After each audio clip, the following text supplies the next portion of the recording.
제가 한 가지만 하고 우리 예실자매님 나와서 발표할 겁니다. 그죠? 예. 먼저 하나님께서 첫 번째 것은 다 패했어요. 그죠? 이 대답들이 없어요. 첫 번째 것을 다 패했는데 가인이 아니라 뭐예요?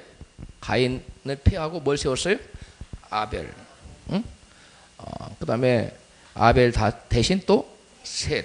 그 다음에 이스마엘이 아니라 이삭. 그 다음에 에서가 아니라 야곱. 그 다음에 므낫세가 아니라 성경 실력 다 포록나네. 에브라임. 그 다음에 아론이 아니라 모세. 아론은 첫째예요. 모세가 둘째고.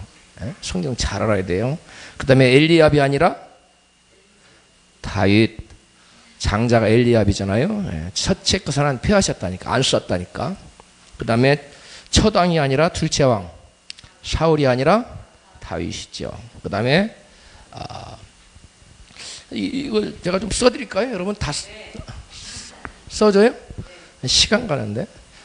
그럼 받아 적어요. 가인이 아니라 가인 대신에 뭐요?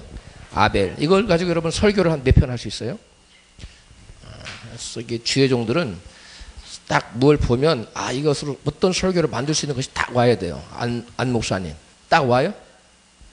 딱 안 오면 기도를 더 많이 해요. 사실 금식도 한 두세 번 하고 와야 돼. 그게 영감이라고 그러는 거예요. 저를 보세요. 그래서 첫 번째 아벨 대신에 가인 대신에 뭐라고요? 아벨. 첫 번째 거 패했어요. 그 다음에 이스마엘 대신 뭐예요? 이삭. 이스마엘 하나님이 안 썼어요. 에서가 아니라 야곱은 잘 알죠. 그 다음에 므낫세가 아니라 에브라임. 그러니까 원래 므낫세가 장자인데 그 할아버지 야곱이 손을 어떻게 폈어요? 어근막. 이거 어근막이 되잖아. 이렇게 해가지고 축복을 갈라놨어요. 그 다음에 아론이 아니라 모세죠. 성경 관련 구조도 가르쳐 드릴까요? 예, 아까 므낫세가 아니라 에브라임은 창세기 48장 14절이고 아론이 아니라 모세 출애굽기 7장 7절 엘리압이 아니라 다윗이죠. 다윗은 사무엘상 16장 6절로 13절입니다. 그 다음에 첫 왕 사울이 아니라 누구예요? 다윗. 그건 사무엘상에 자세히 나와 있죠. 어느 한 구절이라 전체 나와 있어요. 그 다음에 이스라엘이 아니라 교회. 그 다음에 옛 언약이 아니라 옛 언약은 낡아지게 하고 새롭게 했죠. 새 언약을 히브리서 8장 13절. 그래서 옛 언약을 폐했다고는 안 했어요. 낡아지게 했다고 그랬어요. 새로운 것이 등장했으니까. 그 다음에 그러면 이렇게 저를 보세요. 여기에 이제 키가 여기 있어요. 이렇게 첫 것을 다 폐하고 마지막 것을 세웠는데 나중 것을 세웠는데 이건 무엇을 보여주기 위한 하나님의 그림인가요?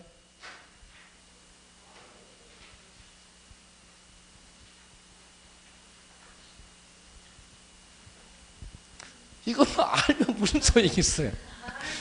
에?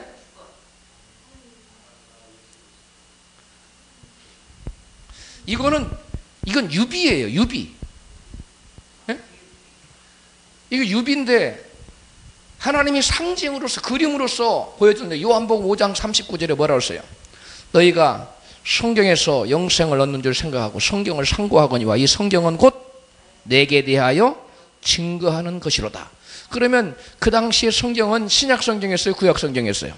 그러면 구약의 모든 것들은 누구에게 대해서 얘기하는 거예요? 예수 그리스도. 그럼 이건 무슨 말이에요? 이건 뭐예요? 그러니까 예수 그리스도 옛 것을 폐한 대신에 그렇지요.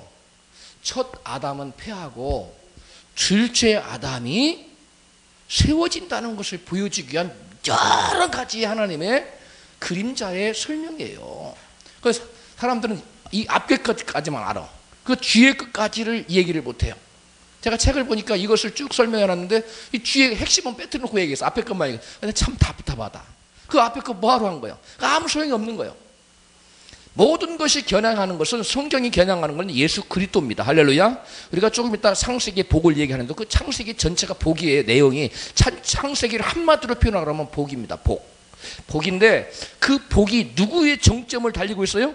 예수 그리스도요. 그게 성경입니다. 내가 오늘 창세기를 마치려고 지금 노력을 굉장히 많이 하고 왔어요. 어떻게 하면 이걸 마칠 것인가. 엄청 많은 양을 내가 이거 어떻게 참 지혜가 부족해서 낱낱이 하라면 시간 가는 줄 모르고 한 학기 동안 내내 해도 부족해요. 그렇게 많아요. 할 것이 많은데 이걸 작은 시간에 압축하려고 이렇게 지혜가 필요한 거예요. 예. 그래서 여러분이 분명히 알 것은 성경에 예표된 모든 첫째 것들은 뭐해졌다? 폐해졌어요. 근데 그건 전부 다 무엇에 대한 유비다? 장차 예수 그리스도로 첫째 아담을 폐하고 첫째 아담으로는 뜻이 성취되지 않는다는 겁니다. 그리고 결국 둘째 아담 예수 그리스도를 통해서 하나님의 뜻이 성취된다는 거예요. 다른 말로 예수 그리스도를 통해서 하나님의 뜻이 성취될 뿐만 아니라 예수 그리스도를 통해서 여러분 구원의 역사가 이루어진다는 거예요. 그러니까 창세기 보면 쭉 이제 저희가 나왔는데 선민계통이 나와요. 뭐가 나와요? 선민. 수업 시간엔 제때 딱 들어와요. 그래야 듣지요. 나중에 들어오면 안 돼요. 예. 선민이 나오는데 첫 번째 선민이 누구예요? 에? 창세기 3장 15절부터 선민 사상이 쭉 나와요. 여자의 후손을 통해서 구약의 약속이 나와요. 그 다음에 그것들이 가죽옷 사건으로 창세기 3장 15절에 창세기 3장 20절, 21절에 나오고 그 다음에 그 계통이 쭉 셋 계통을 통해서 이루어지는 것이 창세기 5장 1절에서 20절까지 나옵니다. 그렇지요? 그래요 안 그래요? 자, 저는 이게 뭐냐면 선민이 뭐예요? 거기다 쓰세요. 다른 말로 믿음의 계보예요. 뭐라고요? 믿음의 계보. 하나님께서 이렇게 선민을 뽑았는데 이거는 뭐냐면 믿음으로, 다른 말로 하면 믿음의 계보예요. 이게 하나님의 자녀들입니다. 이게 하나님의 자녀들. 자, 하나님의 자녀들의 계통이 쫙 나와요. 그런데 이 하나님의 자녀들은 다 누구를 통해서냐면 믿음을 가진 사람들이 쭉쭉쭉쭉쭉 성경에 쫙 나와요. 그게 창세기 5장이에요. 창세기 5장 내용이 이런 믿음의 계보를 통해서 하나님의 씨가 계속 뭐한다? 전해지고 있다라고 얘기되고 있어요. 그런데 보세요. 그 믿음의 씨가 그 계보된 사람들이, 선택된 사람들이, 믿음의 사람들이 많아요, 적어요? 절대 다수예요, 절대 소수예요? 절대 소수라는 거예요. 그런데 교회 시대를 열고 나서 예수 그리스도 이후로 세계 만방에 뭐가 전파되지요? 복음이 전파됩니다. 복음이 전파되면서 이 믿음의 계보가 막 굉장히 엄청나게 커진 것처럼 보여요. 그런데 실상은 믿음의 계보가 그렇게 엄청나게 역시 확대되지 않는다는 사실이에요. 이게 무슨 말이냐면 오늘날 교회가 얼마나 많아요. 그렇지요? 잘 들으세요. 교회가 엄청나게 많지만 그 엄청난 교회가 다 구원을 받아요? 물론 참된 교회는 구원을 받습니다. 그러나 참된 것 대신에 뭐가 있어요? 거짓된 게 있어요. 가짜가 있어요. 진짜가 아니라 가짜가 있어요. 가짜는 구원을 이루지 못해요. 그래서 교회에 오직 믿음을 갖지 않은 사람은 구약시대에도 다 어떻게 됐어요? 멸망받았어요. 구원받았어요. 가인 보세요. 가인과 아벨. 가인과 아벨이 제사를 드립니다. 그렇지요? 그럼 가인과 아벨이 똑같이 제사를 드렸는데 하나님은 한쪽은 받으시고 한쪽은 리젝트 하잖아요. 버리잖아요. 누가 버림받았어요? 가인과 그의 재물이 버림받았어요. 그런데 누구는 택함받았어요? 하나님께 연락하셨어요? 아벨뿐만 아니라 아벨과 그의 재물이 연락됐어요. 자, 이것은 무엇을 의미해요? 아벨의 제사는 히브리서 기자의 표현에 의하면 어떤 제사, 무엇가 달랐기 때문에 받았어요? 믿음으로. 그러니까 사울은 왜 버림받고 다윗이 택함받나요? 사울은 불신자요. 순종치 않았다는 거예요. 그래서 네가 뭐가 뭐보다 낫다는 거예요? 순종이 제사보다 낫다는 거예요. 성경 전체는 순종을 곧 뭘로 표현하고 있어요? 믿음으로 표현하고 있고, 믿음은 곧 뭘로 표현돼요? 순종으로 표현돼요. 그러니까 구약에 버림받은 이 모든 사람들은 다 뭐냐면 뭐예요? 다 불순종이에요. 다른 말로 신앙이 없다는 거예요. 그러니까 신앙이 없는 자들은 다 버림받은 거예요. 오늘날 이 시대에도 교회에 가인만 교회 나왔어요? 아벨만 나왔어요? 둘 다 나왔어요. 가인만 제사 드렸어요? 아벨만 제사 드렸어요? 둘 다 제사 드렸어요. 오늘날 똑같이 교회에 나온다는 것은 재단을 쌓는다는 것과 같아요. 구약시대에는 것을 재단을 쌓았고, 아브라함도 재단을 쌓았고, 우리도 역시 재단을 쌓는 거예요. 엘리야도 재단을 쌓았고, 우리도 재단을 쌓는, 우리는 그 재단 쌓는 걸 예배라고 얘기합니다. 할렐루야. 이해 안 가는 문 없지요? 예배를 똑같이 드리는데, 이 예배 중에 하나님께서 모든 사람 예배를 다 받으시는 것이 아니라 단지 그 가운데 무엇을 가지고 드리는 제사만 받아요? 그렇지요. 믿음을 갖지 않은 어떠한 예배도 하나님은 그것을 더럽게 여기셔요. 그것은 아벨의 예물을 받지 않은 것처럼 믿음 없이 교회 와서 11조 드리고 선교원금 드리고 별의별 것을 다 할지라도 그것이 하나님께서 그걸 받아야 안 받아요? 안 받아요. 반드시 뭘 가지고 와야 돼요? 믿음을 가지고 오는 자의 예배만 하나님께서 연락하신다는 사실을 여러분 기억하시기 바랍니다. 그러면 구약 창세기 5장에 나타난 이 믿음의 계보 어디로 가요? 이 중앙에 저 자리가 있는데 이리 와요. 이리.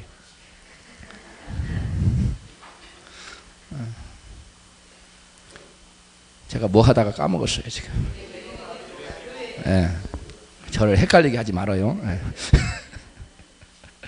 믿음의 계보만 통해서 하나님 역사하시고, 그 믿음의 계보를 통해서 하나님께서 구원의 길이 제시되고, 구원의 길이 계속 구원의 물줄기가 흘러갑니다. 생명의 물줄기가. 그런데 그 생명의 물줄기는 지금까지도 면면이 흐르고 있는데 아주 소수의 사람들에게만 흘러나가고 있다는 사실을 여러분 알아야 돼요.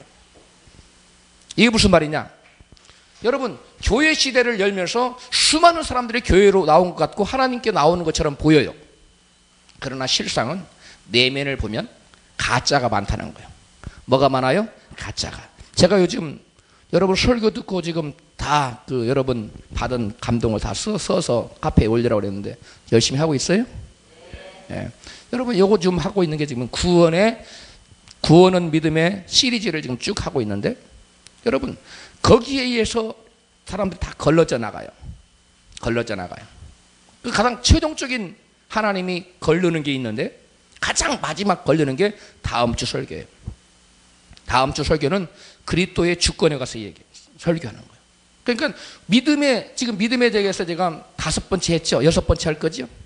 예, 5번째 했는데 다 4개 했어요. 4개 했죠. 4개 했는데 그 중에 하나만, 바랄 수 없는 중에 바람, 이것이 관념적인 요소고, 다 3개는 행위적인 요소예요. 한 가지 행위적인 요소를 더하면 4개가 다 끝나는 거예요. 행위적인 요소. 제가 원래는 구원 얻는 믿음에 대해서 9개를 했어요. 3가지 마음이 급하니까. 첫 번째 뭐예요? 관념적인 요소가 있어요. 두 번째 무슨 요소가 있어요? 신비적인 요소가 있어요.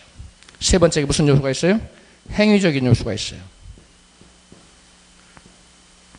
원래 제가 각 요소 중에 3가지씩을 제가 받았어요.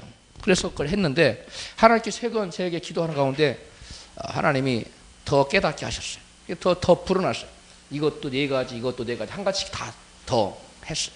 그래서 여기에 제가 하지 않은 거 하나를 추가한 게 뭐냐면, 아주 중요한 걸 빠뜨릴 뻔했어요. 그게 뭐냐면 주님을 주님으로 섬기는 것, 세이버로 섬기는 것이 아니라 as the Lord, as the King, as the owner, 오너로 섬기는 것. 따라서 합시다. 오너로, 주인으로 섬기는 거예요. 그러니까 대부분의 교회에 다니는 사람들이 예수님을 뭘로 섬기냐면 세이버로 섬겨요. 구세주로만 섬겨요. 그리고 구원받았다는 거예요. 아니에요. 세이버로만 섬기는 사람에게는 구원이 없어요. 잘 알아야 돼요. 세이버로만 섬기는, 오직 세이버로만 섬기고 주인으로, 오너로, 나의 삶의 주인으로, 나의 삶의 왕으로, 나의 삶의 주관자로, 나의 삶을 주재하는 분으로, 그분을 왕으로 섬겨드리지 않으면 자기가 자기 인생의 여전히 주인이고, 그런 사람은 하나님 앞에서 이 사람이 뭐가 없어요? 진실한 믿음이 없는. 그래서 이것이 이 믿음의 12단계인데 4단계, 4단계, 4단계, 12단계인데 가장 마지막 걸림돌 최후의 여기까지 통과해야 돼요. 자, 여러분에게 묻겠어요. 우리 이선일 회장님. 이선일 회장님의 주인은 누구요? 예. 말은 쉬워요. 말은 쉬운데 여러분이 가진 모든 것을 뭐 해야 돼요? 내려놔야 돼요. 여러분이 가진 거 뭐예요? 일부분? 아니에요. 모든 것을 내려놓고 주님께서 원하시면 쓰시옵소서. 응? 예수님께서 그러잖아요. 당나귀를 풀어오라고 할 때 만약 주인이 뭐라고 그러면 뭐라고 할까요? 그래? 주께서 쓰시겠다 하라. 여러분 그때 여러분 당나귀를 누가 끌고 가? 아, 왜 끌고 가요? 아, 담임 목사님이 그러는데 하나님께서 당나귀를 쓰신답니다. 그럼 여러분 뭐라고 그럴 거예요? 아, 그 담임 목사가 미쳤군. 이런 사람이 대부분일 거예요. 아닙니다. 여러분, 저와 여러분의 모든 것을 주님께서 필요로 하시면 기꺼이 나의 뭐까지도, 목숨까지도 기꺼이 내어놓을 수 있어야 돼요. 할렐루야. 내가 가진 모든 것은 그 어떤 것도 내 것이라고 주장하는 사람 역시 자기 인생의 주인이 누구요? 자기 자신, 나요. 그런 사람 믿음의 사람이 아니라는 거예요. 예수님이 그랬잖아요. 부자 청년 관원이 나와서 내가 어떻게 명상 얻을 것인가? 응? 그런 계명을 지켜라. 응? 이거 하면 주일 소개 못하는데 이제. 예. 여러분 설교에서 들어요. 내가 시간이 없으니까. 여러분 좌우지간 저와 여러분들에게 모든 중요한 것들을 주님 앞에 내어놓는 것. 나의 생명, 나의 자존심, 모든 것을 주님 것이어야 돼요. 여러분 자녀도 어떤 사람은 자녀를 자기 거라고 생각해요. 내 자녀가 아니에요. 주님의 자녀입니다. 할렐루야. 주님 앞에 내어드려야 돼요. 응? 어떤 사람은 자기 남편이 우상이야. 자기 아내를 우상시 안 돼요. 모든 것을 내려놓아야 돼요. 그래서 이 시대에 지금 다시 맥을 다시 잡으면, 흐름을 다시 잡으면 이 시대에도 수많은 사람들이 교회에 나오고 있지만 하나님이 인정하시는 참된 믿음을 가진 사람은 많다 적다? 적다는 거예요. 이게 문제입니다. 왜 그렇게 됐을까요? 누구 때문에? 근본적으로는 마귀 때문이고. 예? 그런데 그 마귀가 누구를 사용했어요? 첫 번째 마시 사용했죠. 마르시온. 예? 근데 더 마르시온보다 더 저기하게 세게 나간 사람이 누구 있어요? 누구요? 오거스틴. 응? 관념적인 생각의 믿음만 가지면 구원받는다 라고 가르쳐버린 거예요. 생각만의 믿음으로는 여러분 온전히 구원받아요? 아니에요. 생각만의 믿음은 믿음의 첫 단계예요. 이 관념적 믿음이 네 가지인데 믿음의 그 관념적 믿음의 네 가지 중에 세 가지도 다 빼놓고 위에 제일 첫 번째 그리스도를 주로 뭐예요? 뭐 하는 거예요? 생각으로 믿고 동의하는 거예요. 지식적으로 동의하는 거예요. 그렇게 나를 위해 돌아가시고 부활 승천하고 다시 재림하실 거고 믿는 자는 천국에 안 믿는 자는 지옥에 이렇게 그런 것을 믿는 거. 그 다 그것을 믿음이라고 하는 건데 그것은 몇 분의 몇이에요? 정확히 따지면 12분의 1에 불과하는 거예요. 그러니까 이제 구원의 문을 막 통과한 겁니다. 그러면서 계속적으로 지나가야 될 관문들이 많은데 12대문을 통과해야 되는데 안 하고 그냥 지식적인 믿음 가지고 구원받았다는 거예요. 그래서 여러분 오늘날에 여러분 그 믿음의 사람들이 구약 시대에 수많은 사람들이 있는데 불과 얼마의 사람들을 계속 뽑아가지고 계속 믿음의 계보가 끊어질 듯하면 이어지고 계속 하잖아요. 마찬가지 역사적으로 바른 믿음을 증거하는 사람들은 순교당하고 박해당하고 해서 끊어질 듯 했지만 믿음의 계보가 오늘날도 계속 이어지고 있어요. 무슨 말 이해 갑니까? 네. 여러분 저와 여러분이 바로 그러한 참된 믿음을 전수받고 또한 증거하는 믿음의 계보에 속해 있다는 것을 여러분 깨닫고 이 사명을 다하는 데는 바울처럼 무엇을 내어놓는데 아낌이 없어야 돼요? 목숨까지 내어놓는데 아낌이 있으면 안 돼요. 자 이제 우리 예시다민 나와서 인간의 타락에 대해서 주제 발표합니다. 빨리 나와요. 시간 없습니다.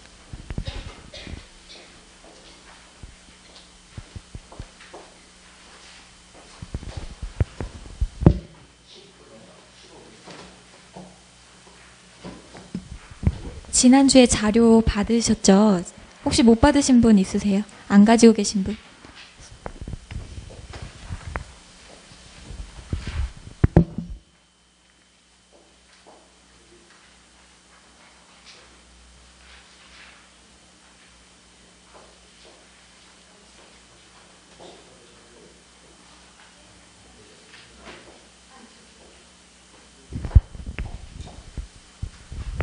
예, 인류의 도덕적 타락, 창세기 논란 부분인데요. 창세기 6장부터 11장, 6장에서 11장 부분입니다.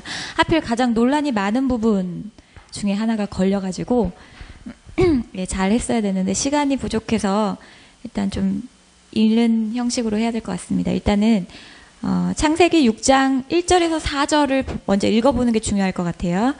같이 한번 읽어볼까요? 예, 같이 봉독하겠습니다. 시작.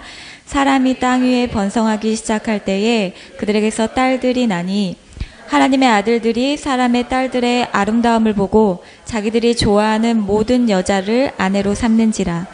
여호와께서 이르시되 나의 영이 영원히 사람과 함께 하지 아니하리니 이는 그들이 육신이 됨이라.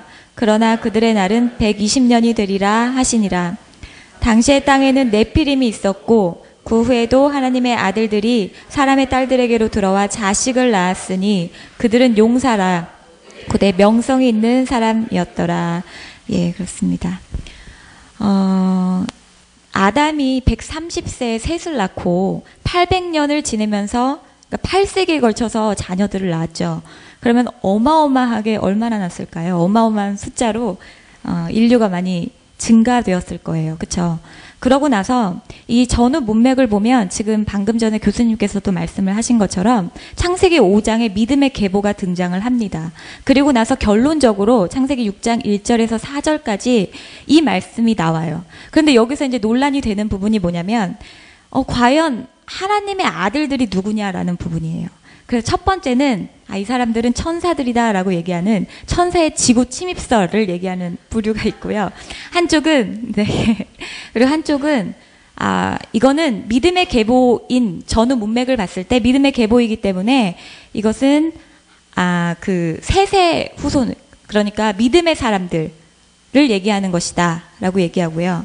그렇게 된다면 이제 사람의 딸들은 가인의 후손들을 얘기하는 것이다 이렇게 얘기합니다.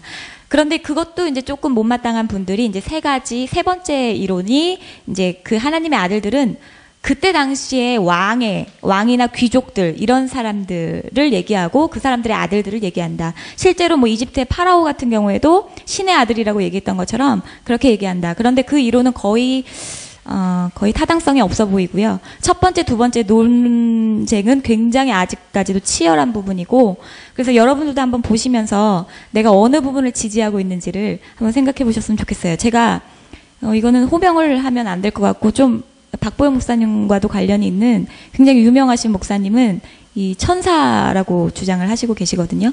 그래서 이 부분을 천사라고 해석을 하지 않으면 굉장히 위험하고, 마지막 시대에는 굉장히 많은 것들을 놓칠 수 있다 이렇게 주장을 하시거든요. 예, 그러니까 한번 왜 그렇게 주장을 하는지 한번 살펴보도록 하겠습니다. 예, 일단 한번 첫 번째 2번에 한번 볼까요? 하나님의 아들들, 사람의 딸들의 신분에 관한 3가지 견해 이렇게 한번 봅시다. 그래서 신원 확인을 논란이 일어나고 있는데 하나님의 아들들이 타락한 천사들이라고 보는 관점, 그러니까 사람의 딸들은 인간의 딸들, 그러니까 천사와 초자연적인 천사와 인간이 결합해서 네피림을 낳았다라는 부분, 그 부분에 대해서 먼저 해보겠습니다. 논거 첫 번째예요. 구약 성경의 용례는 거의 대부분이 전부가 이렇다고 나와 있어요. 전부 다 천사라고 얘기를 했다. 하나님의 아들들은. 특히 이제 욥기 1장 6절과 욥기 2장 1절, 욥기 38장 7절, 다니엘 3장 25절 이 부분도 전부 다 이제 원래 욥기는 배제되어 다른 부분은 다 하나님의 아들들은 천사들이라고 얘기하는데 욥기 부분만 그렇지 않다. 조금 모호하게 나와 있다. 하지만 욥기 부분마저도 역시 타락한 천사들과 같이 천사들과 같이 등장하는 부분이기 때문에 이 부분을 타락한 천사들로 볼 수 있다라고 이제 주장을 하는 것입니다.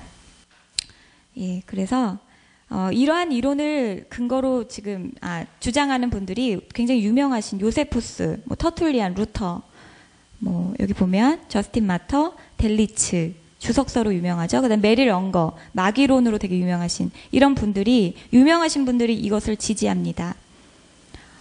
그래서 구약 성경에서 하나님의 아들들이라는 표현은 천사들만을 지칭할 때 쓰였다. 예외는 오직 욥기서에만 나타나는데, 그러나 이 중 처음 두 구절은 사탄이 욥을 고소하기 위하여 하나님의 아들들과 함께 등장하는 경우다. 결국 타락한 천사들과 관계가 있다고 볼 수 있다라고 하는 부분입니다. 두 번째는 일반적으로는 천사들은 영적인 존재로 묘사가 되나 천사들이 세상에 출현할 때는 사람이라고 불리며 사람과 흡사하다. 그래서 다니엘 10장 5절에도 한 사람이 세마포 옷을 입었고 이렇게 표현이 되어 있어서 그것을 이제 근거 구절로 내세우고요. 아브라함은 사람처럼 생긴 천사들을 영접하여 사라와 하인들이 서둘러 준비한 훌륭한 음식을 대접했다. 소돔과 고모라 같은 경우에도 롯에게 경고를 주려고 소돔에 들어온 두 사람은 천사들이라고 불린다. 두 천사는 성적으로 타락한 소돔 사람들의 표적이 되었다라고 하는 부분입니다. 그래서 만일 남성적인 본능이 타락한 천사들에게 적용이 된다면 타락한 천사들이 인간의 육신을 탐한 것을 신약 성서에서 마귀들이 몸을 원한 것으로도 비유할 수 있다라는 부분이에요. 예. 일단은 반론은 조금 이따 제시하도록 하고요. 논거 세 번째입니다. 신약 성서에서의 베드로후서 2장 4절에서 7절, 유다서 1장 6절 7절의 말씀은 베드로 사도는 범죄한 천사들, 노아의 홍수, 소돔과 고모라의 멸망을 잇따라 언급하고 있다. 근데 이 세 가지 사건 중에 두 가지가, 앞에 있는 두 가지가 순차적으로 창세기에서 발견이 되므로 나머지 한 사건도 창세기에서 발견되는 가능성이 높고, 그렇기 때문에 그 부분은 창세기 6장 1절에서 4절 이 부분이라고 볼 수 있다라고 얘기를 합니다. 그리고 하나님이 범죄한 천사들을 용서하지 아니하시고 지옥에 던져 어두운 구덩이에 두어 심판 때까지 지키게 하셨으며 옛 세상을 용서하지 아니하시고 오직 의를 전파하는 노아와 홍수에 대해서 먼저 범죄한 천사에 대해서 언급하고 그 다음에 노아에 대해서 그 다음에 소돔과 고모라 이렇게 언급이 되어 있다는 것입니다. 성경에. 다음 장 보시겠습니다.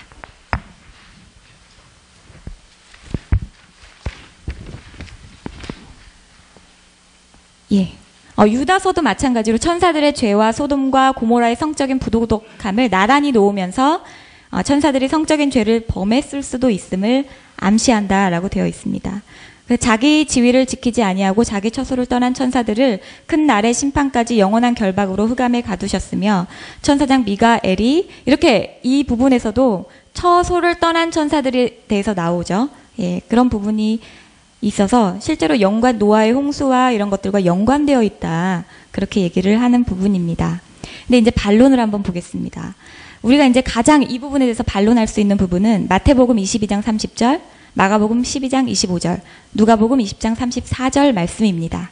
그쵸? 그래서 부활 때는 장가도 안 가고 시집도 안 가고 하늘에 있는 천사들과 같으니라 라고 이제 되어져 있는 부분. 근데 어떻게 과연 천사가 그러면 시집도 안 가고 장가도 안 가는데 어떻게 인간과 결합해서 나을 수가 있느냐? 이제 이렇게 얘기를 하는데 이제 그 목사님이 이렇게 말씀하시더라고요.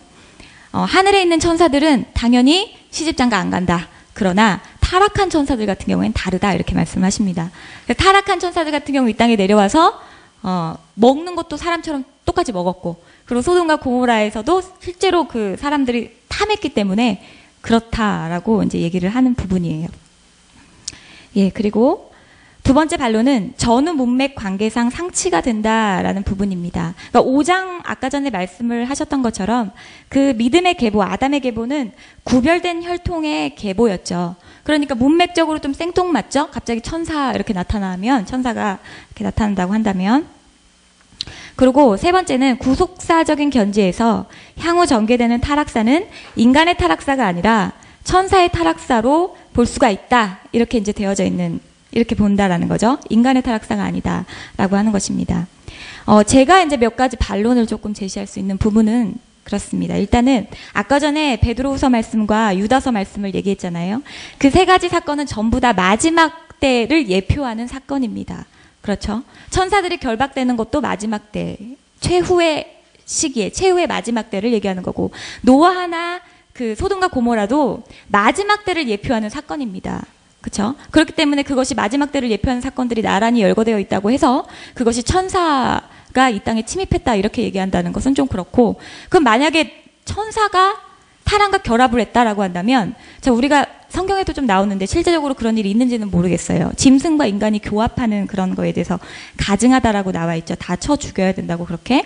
그러면은 인간과 만약에 사람이 결합해서 만약에 어떤 생명체를 낳았다면 그거는 뭡니까? 사람인가요? 짐승인가요? 성사가 안 되나요? 그럼 천사와 사람이 결합하면 그건 사람입니까? 아니면 천사 뭡니까? 그게 네피림입니까? 그게 네피림이에요. 그럼 전부 다 네피림이에요? 그럼 뭐예요? 그 존재가 뭐냐고. 사람도 아니고 천사도 아니고 아무것도 아닌데, 근데 분명히 성경의 그 말씀으로는 사람의 죄악이 관영해서 심판했다라고 하는 부분이 나와 있죠.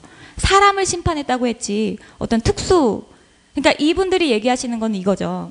네피림이라는 것은 거대한 굉장히 큰 거인 같은 그 자이언트라는 부분인데, 어떻게 만약에 이게 사람과 천사가 둘이 결합한 게 아니라면 어떻게 평범한 사람들끼리 만났는데 거인이 나올 수가 있느냐, 이런 부분인 거죠.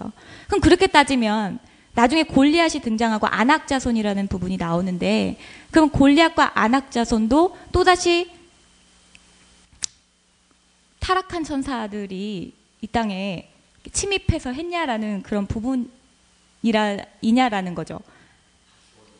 예, 또다시 또, 그리고 하나님께서 사람이 이 땅에 오는 것은, 천사가 사람의 모양으로 오는 것은 있었지만, 그러면 일반 타락한 천사들도 사람의 모양으로 올 수 있냐, 성경에 그런 부분이 있느냐라는 것도 조금 의문이 되었습니다, 개인적으로. 네.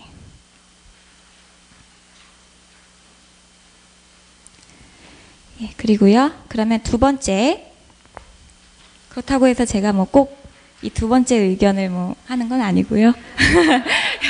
여태까지 뭐 그렇다는 것입니다. 예, 그 하나님의 아들들이 경건한 셋의 후손, 이렇게 보는 거예요. 사람의 딸들이 불경건한 가인의 후손.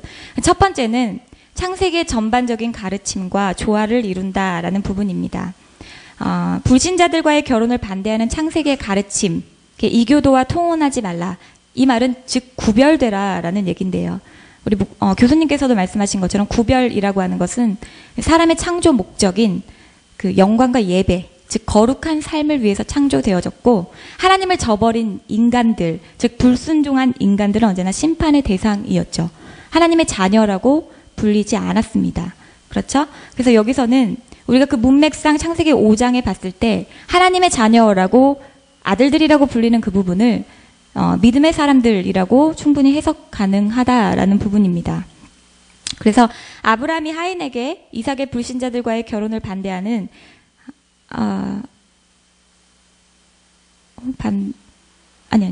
이삭의 아내를 가나안 족속의 딸들에게서 고르지 말라고 명한 것, 그리고 에서가 헷 족속 여인들을 아내로 취하여 리브가가 근심한 것 등을 예로 들 수가 있겠습니다. 창세기 6장 2절의 아름다움, 즉 토부라는 말은 좋은, 선한, 아름다움이라는 뜻도 있지만 그곳에서는 외견상의 외모를 의미하고요. 하나님의 아들들이 신앙과 선한 행실, 아름다운 마음씨 등과 같은 내면적 아름다움은 외면한 채 인간의 외모에만 관심을 집중하고 있다라는 것입니다. 안목의 정욕을 쫓아서 행동하는 것은 온 사회가 타락 일변도로 흘러감을 표징하는 것입니다. 두 번째는 전후 문맥을 고려할 때 자연스럽고 타당하다라는 것입니다. 이것도 비슷한 부분인데요. 예. 사람의 딸들은 문화적인 업적은 훌륭하지만 경건함으로는 유명하지 못한 가인의 후손을 언급한 것이다. 이들이 결혼하여 낳은 자손은 셋보다는 가인처럼 행동했고 인류의 악한 성향들을 촉진했다.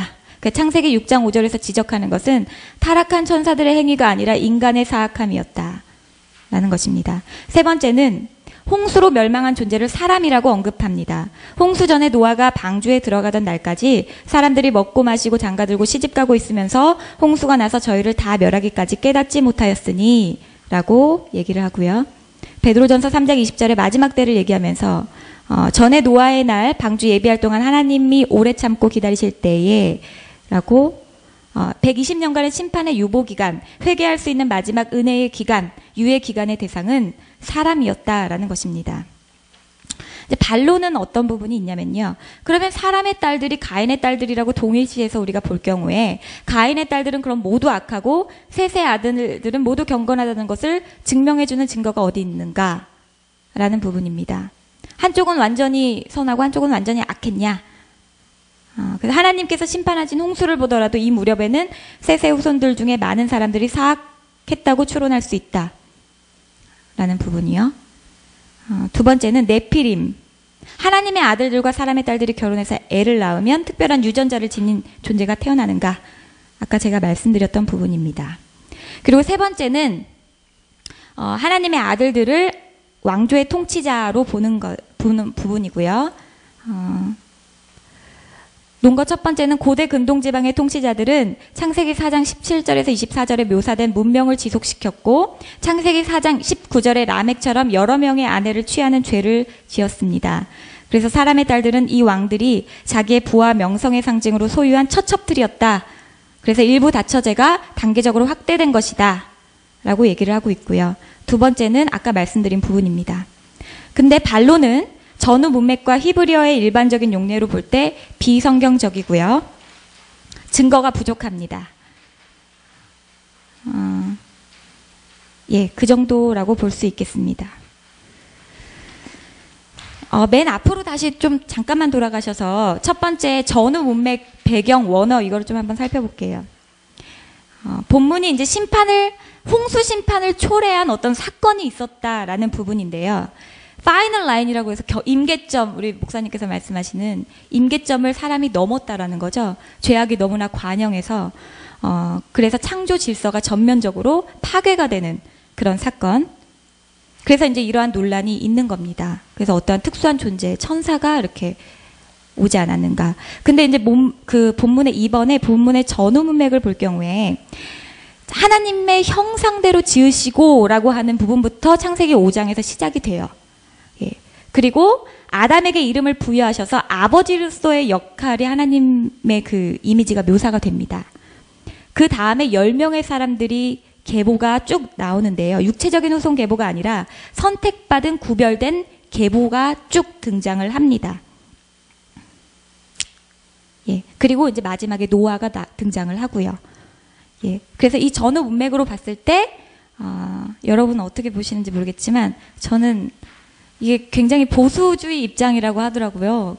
근데 저는 이 부분에 있어서는 아직은 보수인 것 같고요. 그래서 일단은 그렇습니다. 그러면 이제 좀 간단하게 그 다음에 세 번째 페이지에 대홍수의 규모.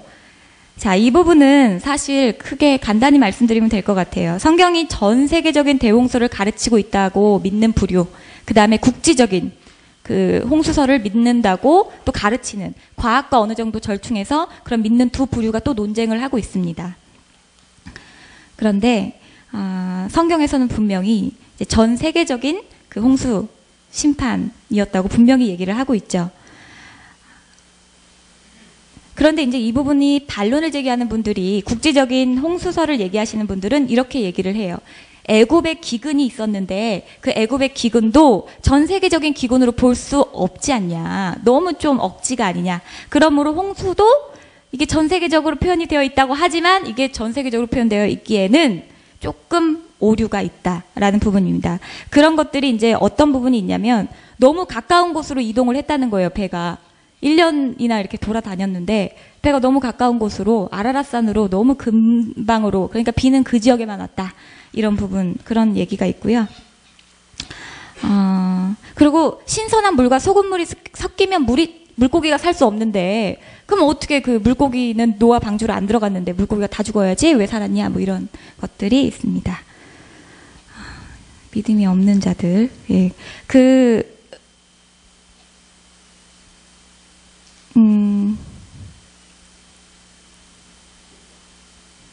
네. 근데 이제 전 세계적인 홍수설을 이제 얘기하시는 분들은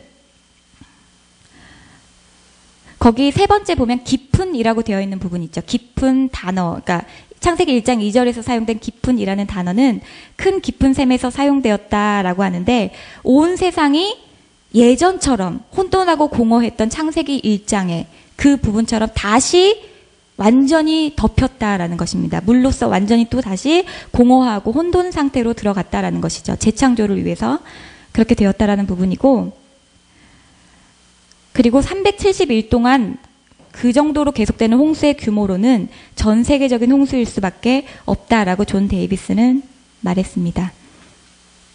그리고 성경이 얘기하고 있고요. 그리고 물의 수평 유지의 원리, 그러니까 높은 산을 덮었다는 것은 결국 온 세상을 다 덮었다는 얘기다.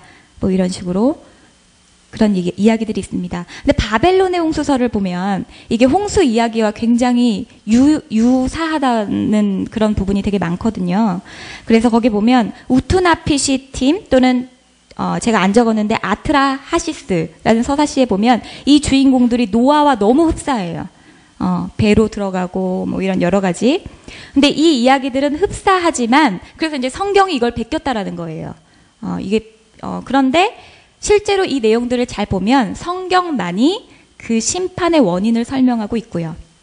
그리고 성경에는 의롭고 거룩하신 하나님에 대해서 나와 있지만 여기에 있는 신들은 인간적이고 그런 인간적인 욕망에 사로잡혀서 서로 싸우는 그런 바벨론 신들, 그렇게 묘사가 되어 있습니다. 그리고 여기에서 정사각형의 배는 절대로 과학적으로 그 거대한 홍수를 이겨낼 수 없고요.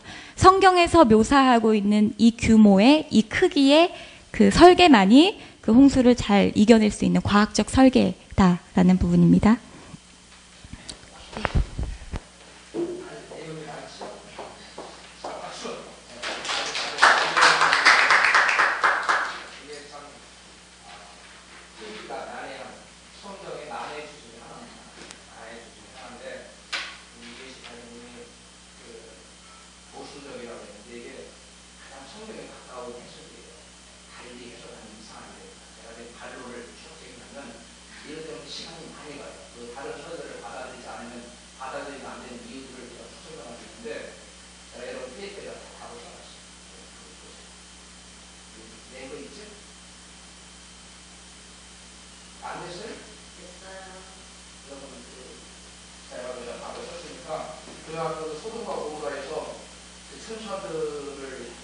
선사들이 소돔과 고모라 사람들을 범하려고 한 게 아니라 오히려 누가 범하려고 했어요? 범하려고 했어요. 자, 그 다음에 아까 제가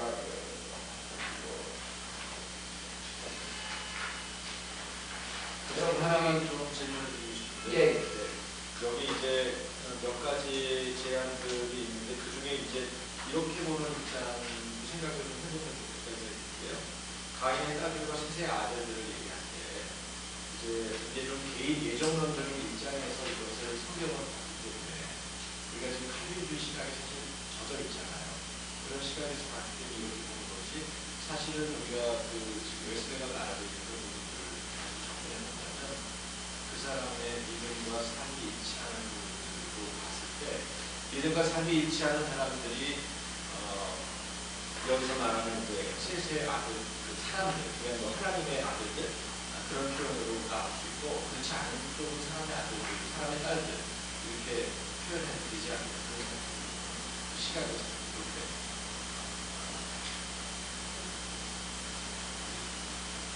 다시 한번 지금 하나님의 아들들과 사람의 딸들을 여기 이야기할 때 여기 있는 그대로만 본다면 그 가인의 딸들이다, 셋의 아들들이다 이런 식으로 표현하는 것보다는 이 경건 자체를 볼 때 개인 예정론적인 입장에서 거꾸로 우리가 그 창세기로 들어가는 것이 아니라 웨슬레가 말하고 있는 그런 관점에서 믿음이 삶의 모양, 삶의 행위로 나타났을 때 행함 있는 믿음으로 보여진 사람들로 봤을 때 그런 시각에서 하나님의 아들들, 사람의 딸들을 보는 것이 바람직하지 않을까. 지금 성경의 전체적인 관점에서 이게 자기들이 설명하고 이게 지금 제가 오늘 강의할 때 좀 상당히 많아가지고 이걸 좀 했으면 좋겠는데 여러분이 제가 특별히 안 해도 천상하고 결합해서 사람을 낳는다는 건 너무 정식이다. 말이 안 되는 거예요. 말이 안 되는 거고 왕이 정했다고 얘기도 안 되고 문맥상으로도 계보에 대해 믿음의 계보에 대해서 얘기하는 거예요. 그걸 차원에서 나왔기 때문에 알기 본다는 좀 그렇습니다. 넘어가고요. 자, 오늘 우리가 이제 공부를 할 창세기의 하나님의 축복 여기에 대해서 할 겁니다. 자, 창세기 하나 딱 꺼냈으니까 창세기 하나님의 축복이라는 해답을 보세요. 자, 이 말씀의 핵심에는 인간에게 뭘 주시고 복을 주시고 두 번째 해석을 해야 돼요. 인간이 신적 저주 아래의 삶으로서 생기는 부정적인 부분을 단절시키고 싶어 하시는 하나님의 바람이 있다. 그래서 다 같이 한번 창세기 12장 1절로 3절 같이 읽어요. 시작. 너는 너희 고향 신처부터 아버지의 집을 떠나 내가 내게 보여줄 땅으로 가라. 내가 너로 민족을 이끌어 내게 복을 주어 내 이름을 창대하리니 너는 복의 부정이 될지라. 너를 축복하는 자에게는 내가 복을 내리고 너를 저주하는 자에게는 내가 저주하리니 땅의 모든 소속이 너로 말미암아 복을 얻을 것이라 하시니라. 아멘. 여기 보면 이 말씀에서 주목할 내용들을 쭉 6가지를 지금 표현하는데, 첫 번째는 하나님의 약속의 통치는 뭐에 달려있어요? 순종에 달려있어요. 하나님의 저주는 뭐 때문에 비롯됐습니까? 불순종 때문에 비롯됐기 때문에 하나님께서 복을 주실 때는 먼저 뭐가 전제돼야 돼요? 순종이 전제돼야 돼요. 그래서 하나님께서는 그 순종을 기대한다는 거죠. 두 번째는 아브라함이 큰 민족이 이룰 것이라는 약속 속에는 뭐가 있어요? 큰 민족을 이룰 것이라는 건, 민족에는 큰 민족을 이룬다는 건 큰 나라를 이룬다는 얘기인데, 그 나라를 이루는 요소가 뭐가 있어요? 땅도 있고 백성도 있어야 돼. 큰 민족이 자손들이 있을 거라는 의미하는 거예요. 그래서 장래에 이루어질 것이지만 또 장래에 또한 뭐도 있을 것이다. 장애물도 있는데 아브라함 당시 뭐가 없었어요? 자손이 하나도 없었어요. 그 다음에 셋째, 큰 민족에 대한 언급은 큰 민족에 대한 언급은 자신들을 위해서 이름을 남기려고 했지만 여호와는 아브라함을 유명하게 하실 것이다. 하벨 싸운 사람들은 스스로의 힘으로 이름을 남기려고 노력했지만 하나님 뭐였어요? 무너뜨렸어요. 그러나 아브라함은 누구에 의해서 이름이 높아졌어요? 하나님에 의해서 높아졌다는 거예요. 자, 근데 여기서 우리가 생각할 사람들은 왜 스스로 높아지려고 할까요? 자, 사람들은 왜 이름을 남기려고 할까요? 우리 많이 그런 말 있잖아요. 호랑이 죽어서 뭘 남기고, 가족을 남기고, 사람을 죽고 뭘 남기고, 이름을 남기고 싶어요. 명성을 날리려고 해요. 왜 그럴까요? 보통은 하나님께서 원래 하나님을 다녔는데 네. 하나님께서 그만큼 하나님과 관계될 수도 있었던 것이 그러면 타락입니까? 아니면 하나님 형상입니까? 네. 자, 보세요. 영원히 살못하면서 그런 말입니다. 제 질문의 요지가 사람들이 왜 영성을 남기려고 해요? 근본적인 원인은 하나님 근본적인 원인은 하나님 형상입니다. 하나님은 당신의 영예를 드러내시고자 하는 하나님의 하나님 영광받으시기 위해 그날을 지었고, 우리 인간에 하나님의 영광이 남아있어요. 그런데 그것이 마귀는 그것을 좋은 쪽으로 쓰게 해, 나쁜 쪽으로 쓰게 해요. 그것이 나쁜 쪽으로 쓰기 위해서 사울의 기념이라든가 바벨탑 같은 것은 마귀가 우리 인간을 교만을 부추겨서 하는 것이나 우리는 그 소용하는 게 소용. 이 부분에 대해서 더 자세히 할 수가 없고. 네 번째, 하나님은 아브라함을 저주하는 사람에게 하나님은 무엇을 받게 할 것을 약속하셨어요? 저주를 받게 하시고, 이것은 아브라함을 구하시느라고 대적들을 향해서 승리한다는 것을 암시해주는 거예요. 자, 그 다음에 다섯 번째, 이 구절의 절정은 땅의 모든 족속이 너로 말미암아 복을 얻을 것이라는 말씀이 나타나요. 자, 여기 창세기 나머지 부분에서 드러진 한 가지 개념은 아브라함의 씨를 통해서 아브라함의 복이 사람들에게 계속 이렇게 이어질 것을 얘기하는데, 여섯 번째, 이 모든 약속의 성취는 먼저 복받게 될 아브라함과 하나님 간의 특별한 관계의 확립이라는 기준이 보여져요. 자, 여기 보면 우리가 복의 아브라함의 스토리에서 내레티브에서 한 가지 중요한 것은 이 본문의 창세기 12장의 약속이 어디를 통해서 결론적으로 나타나자면 창세기 22장에 나타나요. 아브라함의 씨를 통해 나타나요. 창세기 22장 가봐요. 창세기 22장. 창세기 22장 여기 성경 볼곳에 써져있어요. 그 밑에. 자, 그 사람 다시 읽어봐요. 복의 주제는 아브라함의 스토리 핵심 내용, 핵심 본문의 결론에 해당하는 22장 16절 18절에 하신 하나님의 행실을 두드립니다. 여호와는 아브라함 다음과 처음하신 다 같이 시작. 내가 나를 가지고 내 사랑이 내가 이같이 행하여 내 아들 내 보소라 또한 양해하시니 내가 내게 큰 복을 주고 내 씨가 크게 번성하여 하늘의 별과 같고 바닷가의 모여가 다니니 내 씨가 그 내생의 선물을 차지하리라. 또 내 씨로 말미암아 천한 만민이 복을 받으리니 이는 내가 나의 말을 준행하였습니다. 아멘. 여기 보면 내 씨가 크게 번성하게 되고 내 씨가 대대의 선물을 차지하리라. 그 다음에 내 씨로 말미암아 천한 만민이 복을 받으리라. 이거가 쭉 얘기했는데 여기에서 아브라함의 씨를 계속 이야기하고 있어요. 그런데 여러분 여기에서 이 내 씨는 누구를 가리킬까요? 성경 갈라디아서 3장 16절을 가보면 갈라디아서 3장 16절은 바울은 이 내 씨를 이렇게 설명합니다. 여럿을 가리켜 그 자손들이라고 하지 않고 오직 하나를 가리켜 내 자손이라 하셨으니 곧 그리스도라. 여기서 내 씨는 누구를 가리킨다고요? 그리스도를 가리키는 거예요. 그래서 아브라함에게 약속하신 복의 그 최후의 정점은 누구예요? 그리스도라. 그러니까 창세기에 나타나는 것도 결국은 너희가 성경에서 영적으로 너희를 생각하고 성경을 상고하는 것이고 성경을 내게 대해 주관한다는 것처럼 예수 그리스도에 대해서 이거 있어. 여기 있어. 첫 페이지. 결국적으로 지향하는 건 누구예요? 예수 그리스도를 통하는 복이에요. 창세기 아브라함이 약속하신 것도.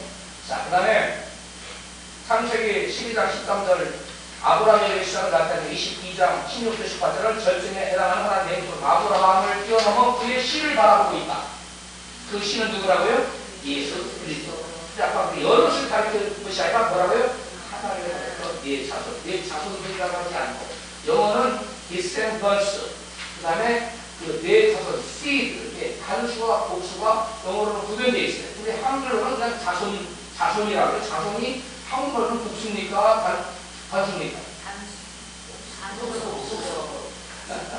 자손이 복수의 단수예요. 근데 개혁개정판에는 자손들이라고 얘기했어요. 네? 개혁개정판에서는 자손들이라고 따로 구분했어요. 잘 구분해놨습니까? 네. 그런데 이 자손이라는 말은 사실 단수로 되고 복수로 되는 모호한 개념입니다. 이게 집합체로 보면 단수예요. 근데 내용을 보면 복수입니다. 영어에도 그런 게 혼란 그런 게 있는데 자기가 여기서 바울은 그러한 혼란을 뛰어넘어서 명백하게 대해서 갈라디아서 3장 16절에 분명하게 말했어요. 자손들이라고 말하지 않고 자손이라고 하는다고 해. 그 다음에 쭉 이런 것들이 하나님은 아브라함에게 너를 저주하는 자는 저주하고 너를 축복하는 자는 축복할 것이라는 것을 실제로 하나님은 샘플로 보여줬죠. 창세기 12장 이후에 쭉 아브라함의 행적 가운데 아브라함을 저주하는 자는 뭐하고 하나님이 저주하고 아브라함 힘들게 하면 힘들게 했어요. 그 다음에 아브라함을 복을 빌는 사람은 복을 받고 나와야 한다. 그것이 성경의 그 창세기 내레티브의 그 얘기에 쭉 나오는 거예요. 그 대표적인 얘기가 누굽니까? 바로 그 다음에 아비멜렉. 그 사람들이 사라를 취했잖아요. 그래서 하나님께 저주를 받아서 뭘 몰라요? 자녀들을 신고하는 거예요. 그 말씀이 그대로 보세요. 성경은 이 창세기뿐만 아니라 성경을 자세히 보면 하나님 어떤 약속을 하신 다음에 그것이 반드시 성실하는 것이 나타나요. 신약성경에서도 신약성경에서 그런 예를 한번 들어봐요. 그런 샘플이에요.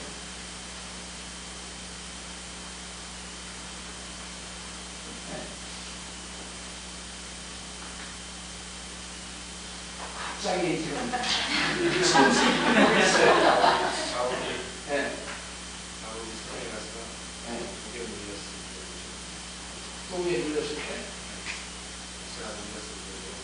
때 지금 제가 질문하는 요지를 여러분이 모르고 있어요. 하나님이 말씀하시는 것을 그 말씀하신 것 실제로 이루어지는 것이 말씀하는 다음에 그 다음에 현실로 나타난다는 것을 그런 예가 성경에 있느냐는 거예요. 자, 성경에 보면 예수께서 씨 뿌리는 비유를 말씀하십니다. 잘 들으세요. 씨 뿌리는 비유를 통해서 말씀을 인하여 팔만이나 핍박이 일어날 때는 저들이 뭐하고 넘어지고 근데 지옥에서 예수께서 말씀을 받으면 반드시 뭐가 일어난다. 현실적으로 핍박과 환난과 어려움과 고난이 닥친다는 것을 예수님이 말씀한 다음에 즉시로 나타나는 현상이 뭐냐면 예수께서 그 백성들 그 제자들에게 약속하잖아요. 우리가 저 바다편으로 건너편으로 건너가자. 뭘 주십니까? 약속을 주잖아요. 부모님처럼. 뭘 줘요? 약속을 주면 같이 배 타고 갑니다. 배 타고 가는데 뭐 하려고 해요? 실제로? 바로 조금 전에 하신 말씀을 실제로 예수님은 쇠뿔력으로 시험실에 나타나게 해서 마찬가지예요. 성경은 대부분 그런 식으로 많은 경우가 그러시고 하나님 약속이 실제로 실제화되는 것이 나타난다. 구약뿐만 아니라 예수님께서 대표적인 예로 그런다는 그런 것처럼 아브라함에게 너를 저주한다 내가 너를 그를 뭐하고 저주하고 너를 축복한다 내가 그에게 뭘 내리고 축복하고 실제로 그 다음 장들 쭉 이어진 에피소드에서는 그러한 실제로 그 정확 나타난 이미를 속에 그런 경우가 나타나죠. 그래서 나중에 보면은 누가 그 계약을 체결하고 나오는데 그 다음에 또 아브라함이 롯을 구할 때 동방아우라가 전쟁하지요. 그때 어떻게 해요? 그들이 작살나잖아요. 아브라함. 그죠? 그래서 다시 구해오고. 그러니까 아브라함을 하나님께 보호할 뿐만 아니라 아브라함이 어디로 가든지 뭐하게 해요? 이기. 그러니까 아브라함을 축복하는 자는 복을 받고 그렇지 않은 자들은 저주를 받도록 만드는 것들이 성경에 쭉 나타나. 그래서 창세기 24장에는 두 가지 결론을 담아주기. 하나님께서 너와 그에게 범사에 복을 주셨다. 그 다음에 창세기에 다른 곳에 나오는 쭉 축복에 대해서 얘기를 살펴보겠는데요. 자, 첫 번째 하나님의 축복은 창세기에 주로 뭘로 나타나요? 물질적인 부유함으로 나타나요. 두 번째는 뭘로 나타나요? 가산으로 나타나요. 가산으로. 이와 같이 하나님의 축복들이 쭉 나타나는데 그 다음에 세 번째는 하나님의 축복은 뭘 통해서 나타나요? 하나님의 축복은 두 번째 계보를 통해서 이어진다는 겁니다. 자, 그래서 우리가 먼저 물질적인 부를 보겠는데 여러분이 뭘 써보냐면 창세기에 나타난 하나님의 축복의 방법이라는 한 페이지짜리 핸드아웃을 보겠습니다. 제가 이것을 설명하기 위해서 이것을 핸드아웃을 여러분한테 올린 거예요. 켰어요? 네. 여기 보면 하나님께서 그 백성을 축복하실 때 아브라함에게 축복하실 그 축복의 약속들이 그 땅과 재물과 자손, 그 땅과 재물을 여기서는 뭐라고 되어 있어요? 그냥 물질적인 부라고 얘기했죠? 그래요, 그래요. 네. 그 다음에 이제 가산 자손인데 제가 이걸 분리해놨어요. 이것을 두 가지가 재산을 땅과 또 무엇으로? 재물로 구분해서 하나님께 어떻게 해서 구체적으로 복 주는가를 제가 뽑아놨는데 처음에 땅을 쉴 때 하나님께 뭘 주셨어요? 먼저? 그렇죠. 약속하시죠. 그래서 저를 보세요. 여러분 주의 종들이 강단에서 주일마다 말씀을 선포합니다. 사실은 그 말씀을 선포하면 뭘 내리는 거예요 지금? 복을 내리는 거예요. 뭘 내리는 거라고요? 그 사람들이 그냥 한글로 하나님의 그 강단에서 지금 주일 강단에 말씀 선포되는 것은 그걸 통해서 내가 너희들에게 이런 거 주시겠다는 것을 아멘으로 받으러 살 것이 되는 사람들은 그 사람 이해 그것으로 끝나버린다는 거예요. 아니에요. 강단에서 흘러오는 말씀은 하나님의 약속이자 축복입니다. 할렐루야. 많은 사람들이 자고 나면 아침에 대문 앞에 금사라기가 하늘에 쏟아져서 이렇게 쌓여있을 줄로 생각해요. 하나님 축복이 아니에요. 하나님의 축복은 먼저 무엇을 통해서 시작됩니까? 약속으로 시작해요. 약속이 있어야 시작됩니다. 그러니까 아브라함의 축복도 약속으로부터 시작했잖아요. 그래요, 안 그래요? 창세기 우리가 12장에 네가 어디로 가게 해가지고 함께 할 것이다. 너를 주어다 내가 너를 저주하고 너를 저주하고 너를 축복하자. 전부 다 약속으로부터 시작돼요. 약속이고 아브라함 그리고 아브라함만 그렇습니까? 이삭에도 그렇고 야곱에도 그렇고 계속 약속에서 약속으로 이어지는 것이 성경이에요. 그래서 모든 축복은 무엇에 기인한다? 약속으로 기인한다. 약속으로 기인하고 하나님과 우리와의 관계도 뭐예요? 말씀으로 언약이 맺어진 관계입니다. 그러나 하나님의 모든 축복은 하늘에 속한 모든 신령한 좋은 것들은 언약을 통해서 말씀을 통해서 우리에게 흘러내려오게 되어 있어요. 할렐루야. 그래서 에스겔서의 45장인가요? 그러면 이 강단에서 흘러나온 말씀이 좀 전 동편으로 문으로 문지방을 해가지고 동편으로 흘러가서 마른 광야에 가니까 광야가 뭐가 됐어요? 옥토마토로 바뀌잖아요. 그 다음에 그 물이 바다로 가니까 죽은 바다 어떻게 돼요? 죽은 바다가 살아나고. 여러분 그 무슨 말씀이냐? 강단에서 나오는 말씀은 메마른 광야 같은 심령이 뭐가 되는 거예요? 옥토마토로 바뀐다는 거예요. 살아난다. 죽은 바다 같은 심령이 살아나고 그 사람 삶의 영역 가운데 죽은 바다 같고 바다 같은 메마른 환경이 목으로 바뀌는 역사가 나타난다. 할렐루야. 그의 모든 근원이 뭐예요? 그초가 말씀이에요. 근데 사람들이 말씀을 경험이 여기에요. 말씀 들을 때 집에 들어오게 생각해요. 아, 그거 먹고 올 걸. 아, 그거 써볼 걸. 뭐 이래가면서 좀 생각해요. 어떤 사람은 에이, 그날 내 하나 없지. 뭐 이래가면서. 그래서 말씀을 듣는 그 전날과 아침 시간 일찍 와서 여러분 기도로 와서 받을 준비해야 돼요. 할렐루야. 그리고서 설교하는 성도들 그 주시해야 돼요. 그래서 우리 교회에서는 40분 전에 기도가 나서 대부분 설교, 기도하라고. 네. 그 일찍 기도할 때 마음의 준비가 돼서 다시 받을 수 있어요. 여러분 앞으로 꼭 여러분 성도를 가르치세요. 아멘 하세요. 고백만 뻗어가지 말고. 이들이 심히 중요해요. 할렐루야. 네. 두 번째, 말씀을 주인 다음에 다운 가서 주인 다음에 두 번째 시작. 창세기 12장, 13장, 14절, 15절에 뭘 보게 했어요? 그 다음에 말씀을 주인 다음에 뭐 했어요? 보게 하셨어요. 그거 뭐냐면 그 비전을 갖게 했어요. 하나님이 두 번째 하시는 하나님 축복의 두 번째 방법은 뭐냐면 첫 번째 약속하시고 두 번째 약속을 따라 뭐 하겠어요? 바라보게 하는 거예요. 따라서 비전이란 뭐냐면 약속을 따라 바라보는 것이 비전입니다. 뭐라고요? 비전이 뭐예요?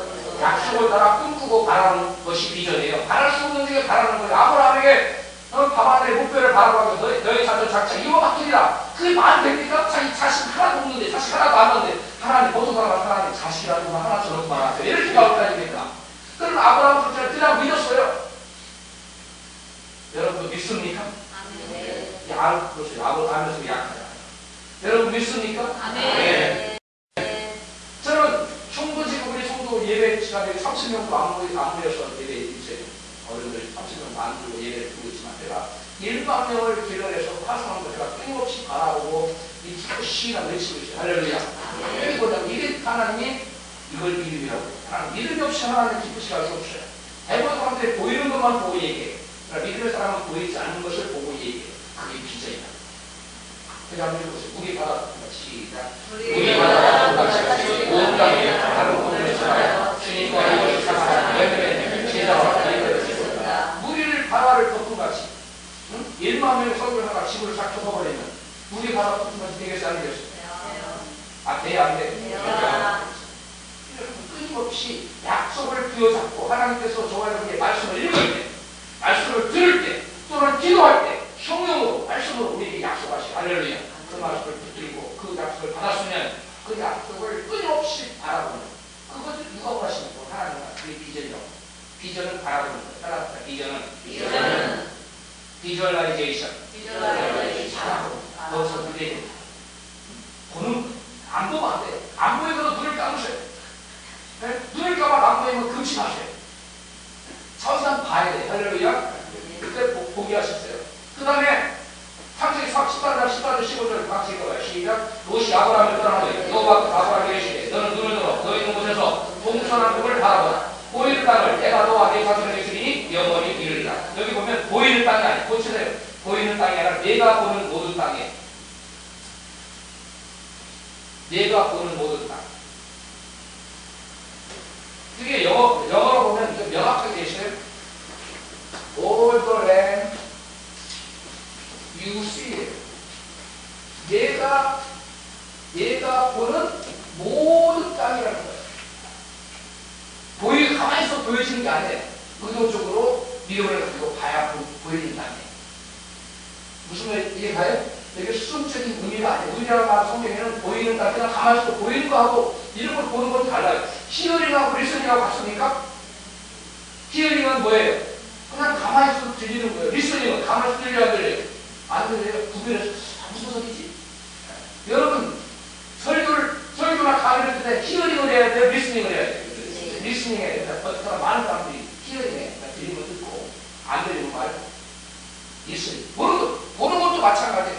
All the you see. 네가 보는 의도적으로 말씀을 입각해서 보는 거예요. 그게 비전이에요. 여러분 비전이 있습니까? 비전이 있는 사람은 말씀 받는 거예요. 말씀 있는 사람이 비전이 있는 사람이에요. 근데 말씀이 없는 사람은 내 신앙에 말씀이 없다. 비전이 없는 거예요.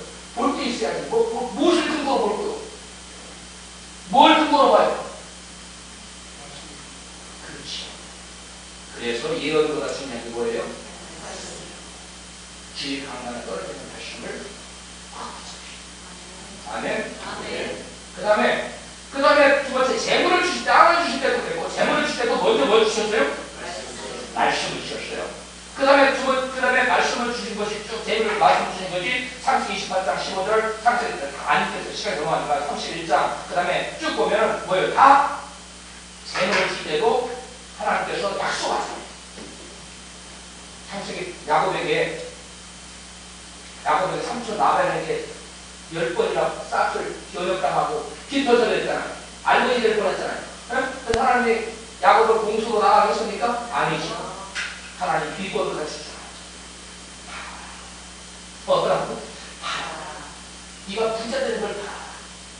얼룩얼룩 문의를 만들 때 야곱이 그걸 말씀을 할까? 꿈속에 갖다 하나님이 꿈속에 처음 듣는 얘기죠.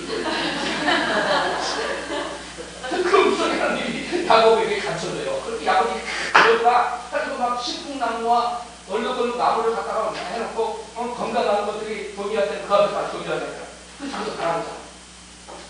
이 야곱이 대단한 거 아닙니다. 꿈속에서는 하나님께서 야곱에게 더 자세히 가르쳐줬는지는 몰라요. 야곱은 희한하게 그렇게 했어요. 그래 야곱이 바라보고 건강한 것들은 얼룩얼룩한 거, 무늬 있는 거, 아름진 거 다 자기 것이 될 거. 그러니까 삼촌하고 계약을 했잖아요. 삼촌 나의 똥땅을 빨리 거 줄 거 없습니다. 얼룩얼룩하면 잘 안 나오거든. 아름진 것도 잘 안 나오고 삼촌 나와요. 그래? 그렇게 하자고요. 그건 뭐 어쩌다 하나 나오는 거니까 다 자기 것이 될 줄 알지. 근데 하나님이 그렇게 하지 않았지. 낫다 하면 신한 것을 다 줄 것이 되도록 야곱의 것이 되도록 하나님께 다 하고 있어요. 그러니까 약속을 들잡고 바라보는 자에게는 여러분 그 바라보는 것이 현실로 되게끔 된다는 거예요. 이것이 성경이 말하는 축복의 방법입니다. 이걸 보고 사람들이 자꾸 엉뚱한 데 찾아요. 말씀드려야죠. 아멘?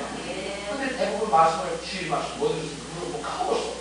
그 주 내내 그걸 말씀처럼 보여잡고 시이라고 해야 되는데 그래서 인터넷에 들어가서 말씀을 또 들으세요. 안 들어.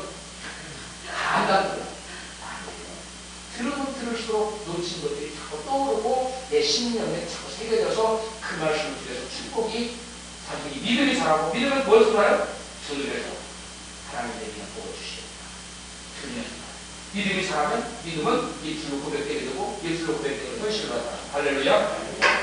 그 다음에 그런 얘기들이에요. 그 다음에 세 번째 자손을 줄일 때도 하나님은 먼저 말씀 주시잖아요. 네? 아까 우리가 창세기 12장 그 다음에 창세기 15장 여호와의 말씀을 제일 많이 받았을 때 그 사람은 내 부사가 아니라 내 몸에서 날 사람 내 부사가 되냐. 먼저 말씀을 주셨어요. 아브라함의 기대는 뭐였어? 엘리멜렉이나 제 재산을 부사가 되게 하소서. 그럼 하나님 아니다. 내 부사는 내 몸에서 날 자야. 그렇게 약속을 주잖아.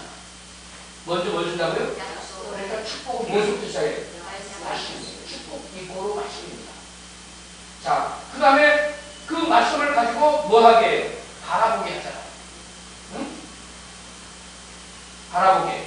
다 같이 시작. 롯이 아브라함을 떠나서 여호와께서 아브라함에게 이르시되 너는 떠난 곳을 바라보라. 보이는 땅을 너와 네 사람들에게 이거는 자손이 아니라 땅인데 저 위로 가야 되는데 잘못 내봤어요. 그 다음에 창세기 15장 5절 그거버려요. 저 위에 있는 거예요. 그거버려요. 창세기 15장 5절 시작.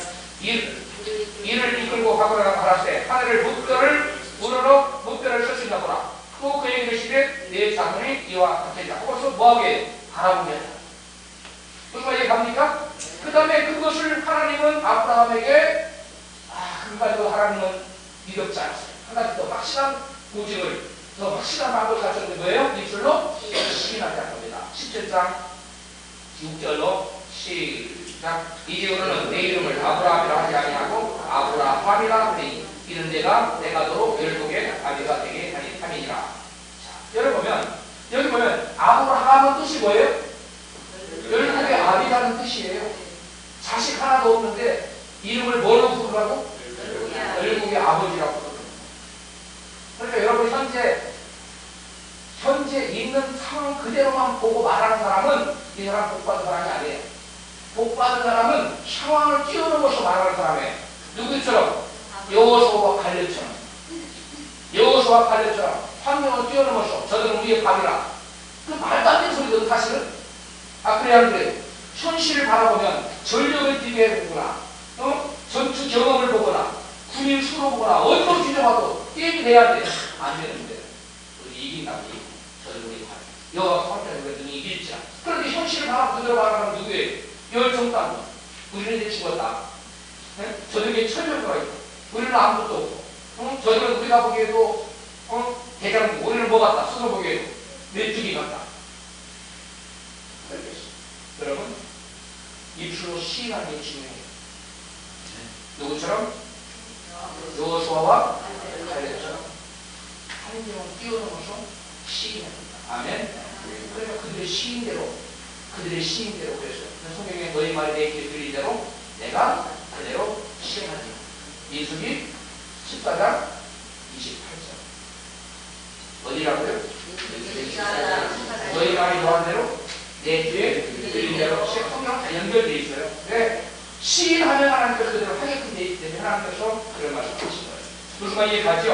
자, 그러면 우리가 이 말씀을 여러분 꼭 기억해 놓으셨다가 꼭 설교도 하고 가르치기도 하고 여러분이 맡겨진 양떼들을 잘 모아야 돼요.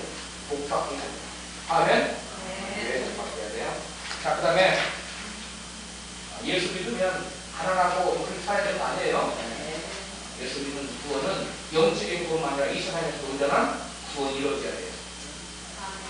기가 막힌 얘기가 있는데 어떤 분이 안진병이가 나왔어요. 어느 집회에 가서 예수 이름으로 일어났어. 말씀을 듣고 주님이 능력이 하나님께서 일어난다면서 말씀을 듣고 하고 받아들다가 그 목사님이 안수하고 일어나서 안진병이 일어난 거지. 교회에 갔어요. 목사님 왜 안진병이 일어났어? 집회에 가서 일어났다. 무슨 말이냐? 치유의 사역은 초대기에 끝나는 건데 너 무슨 일어났냐? 막 혼내겠어. 그러면서 여기 일어나면 안 되는 거야. 생각 실제로 다시 안 됩니다. 시험합니다. 무슨 얘기입니까? 여러분, 구원은 영적인 구원만이 구원이 아니에요. 물론 그것이 궁극적인 가장 중요한 구원이지만 이 땅에서도 모든 분야 분야에 구원에서가 나타나야 돼요. 할렐루야. 성경 실제로 여러 분야에 관해서 구원을 얘기하고 있습니다. 그런 묵상이 하나 나오면 안 됩니다.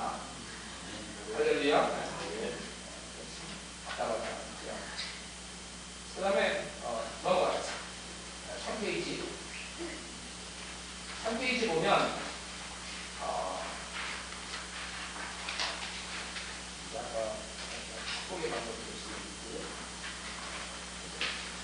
세 번째 세차로 꺼진 데 있죠?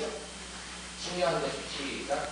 중요한 것은 가족들에게 하나님의 무한무한 능력은 족장들 중에서 선택되는 계획을 따라 전달된다. 이것은 두 가지 방법이 있어요. 하나는 각각의 아버지가 아들 자신의 장자에게 축복하는 것이 나와요. 자, 그래서 이 축복이 아브라함에서 누구에게? 이삭에게서 또 누구에게? 야곱에게 이렇게 전달됩니다. 그런데 야곱은 원래 축복을 받을 장자권이 있었어요, 없었어요? 없었어요. 그럼 어떻게 해서 받았지?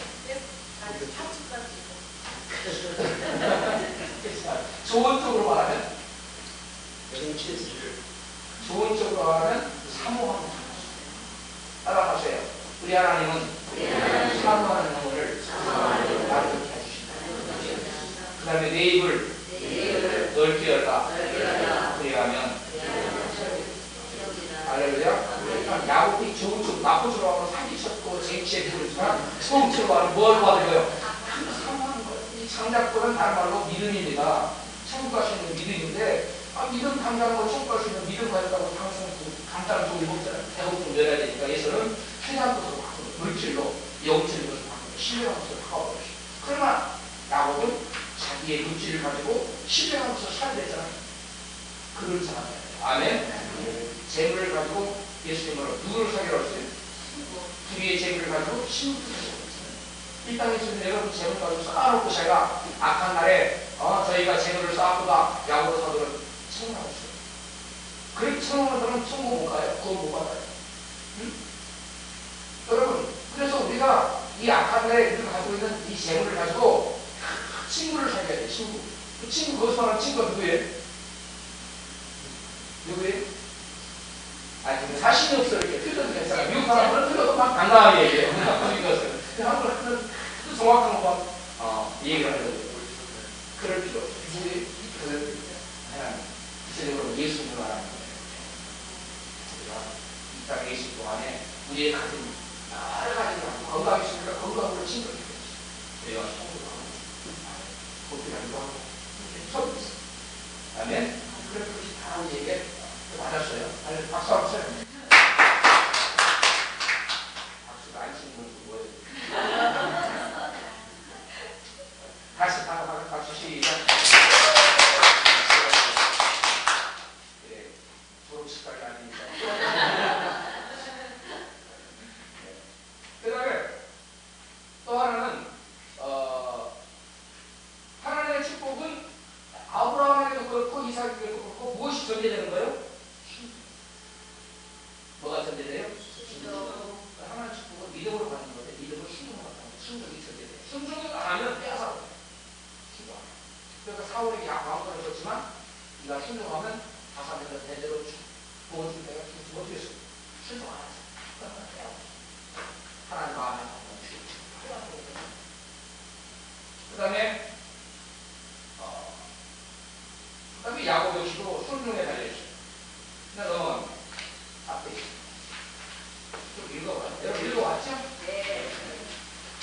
설명이 필요 없어요. 그 다음에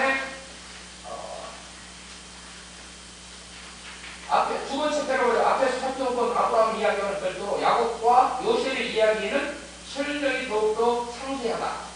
그래서 야곱 라반은 여호와가 야곱 때문에 자신에게 보고 있었다는 것을 뭘 통해서 알게 되죠? 전부대를 통해서 알게 되죠. 그 다음에 보디발과 그의 가정은 요셉 때문에 뭐였어요? 번성했어요. 그 다음에 감옥 한수장 역시 요셉 때문에 번성했고 복을 받았고 그 다음에 애굽의 바로왕은 요셉 때문에 구원받았잖아요. 요셉이 없어서 다 죽어야 돼요. 7일 동안 아무것도 없는데 기근인데 뭘 얻어요? 요셉이 구원자로 등장합니다. 이 요셉의 옷을 잡자 모든 사람이 죽어야 되는 위치에서 구원을 받게 되는 누구를 상징하는 거예요? 예수님으로. 모든 정점은 예수님이라니까. 잠깐 모든 무조건 예수님을 들어가서 받게 돼요. 센스가 있어야죠. 네. 자, 그 다음에 마지막으로 바로가 요셉의 친족들에게 좋은 땅, 좋은 것을 줄 때 야곱은 그를 뭐했어요? 축복했어요. 축복을 있어요. 자, 그 다음에 보세요. 선택받은 족장이 다른 사람을 축복하는 권한이 있다는 것은 족장의 아버지가 장자를 축복한 것을 드러난다. 자, 모세사에서는 장자가 아버지로부터 아들로 축복이 이어졌어요. 자, 그러면 저를 보세요. 이제 축복권에 대해서 얘기를 했습니다. 축복권이 구약 시대에 누구에게 있었어요? 아브라함, 아버지 또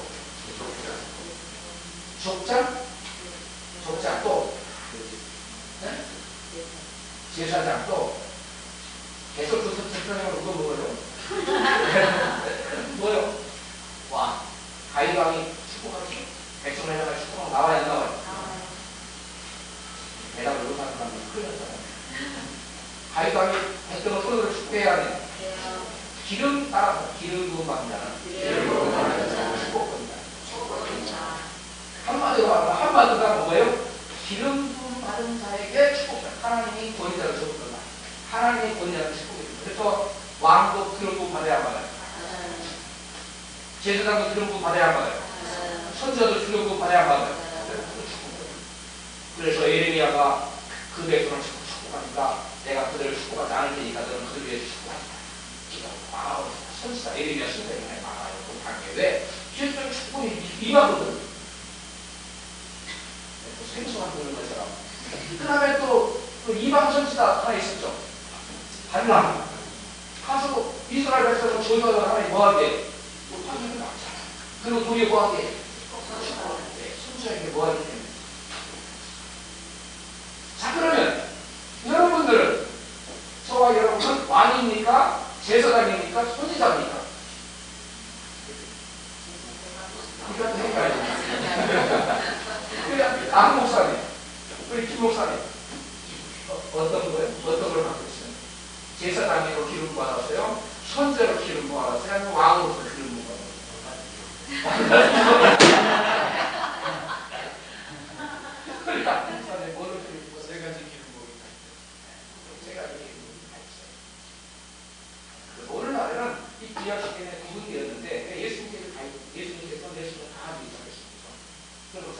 그리고 예수님의 제자로 그거 다 같습니다. 그래 뭐를 다루는 축복권이 신약시대에 누구에게 있는 거예요? 누구에게 있어요? 그렇죠. 기름 부음 받은 주의 종들에게 축복권이 있어요. 자, 그래서 이 축복권을 쭉 읽어봤으니까 한번 아버지의 축복이, 그래서 우리가 뭘 보냐면요, 제가 이 축복권에 대해서 또 핸드아웃 별도로 또 만들어서 그랬죠. 좋은 주의 종과 관련된 백성의 축복과 저주라는 타이틀로 제목으로 제가 또 하나의 핸드아웃 이것을 보충을 설명하기 위해서 집어넣어봤어요. 찾았습니까? 네. 자, 여러분 이것은 여러분이 아주 명심하고 또 명심해서 앞으로 목회할 때 반드시 철저히 가르쳐야 돼요. 한두번 가르치는 것이 끊임없이 가르쳐야 돼요. 무슨 말이 갑니까? 네. 이것을 잘못해서 하나님의 축복을 잃어버린 백성들이 신약시대 교회에 너무나 많기 때문에. 좀 이해하세요? 이건 굉장히 중요한 거예요. 명심 또 명심하세요. 이건 반드시 모태복음 시험에 나와요. 왜? 이거를 모르면 여러분 성도는 다 축복받게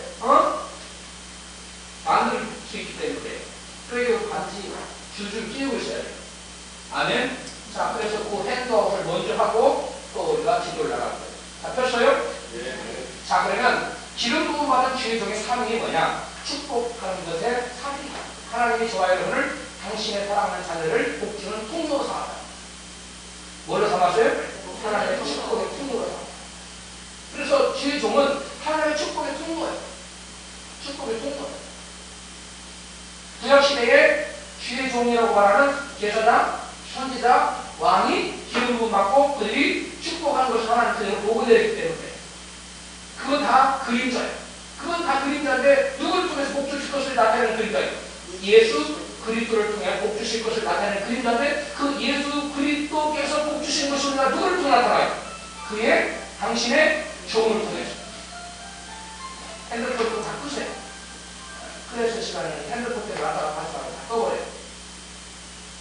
바꿔내서 그러니 바꿨어요? 끄고 들어오는 게 예의예요. 아멘. 내가 나뿐만 예배 시간에 또 핸드폰이 막 울리면 괜찮아요. 손이니까 맞아요. 예배 시간에 핸드폰 울리면 그것처럼 참 예배를 못 드려요. 반드시 꺼야 돼요. 아멘. 또 어디 집에 가면 계속 내 통장으로 다니면 핸드폰 꺼요. 왜? 그러면 뭐 하나 까먹었어요. 그렇죠.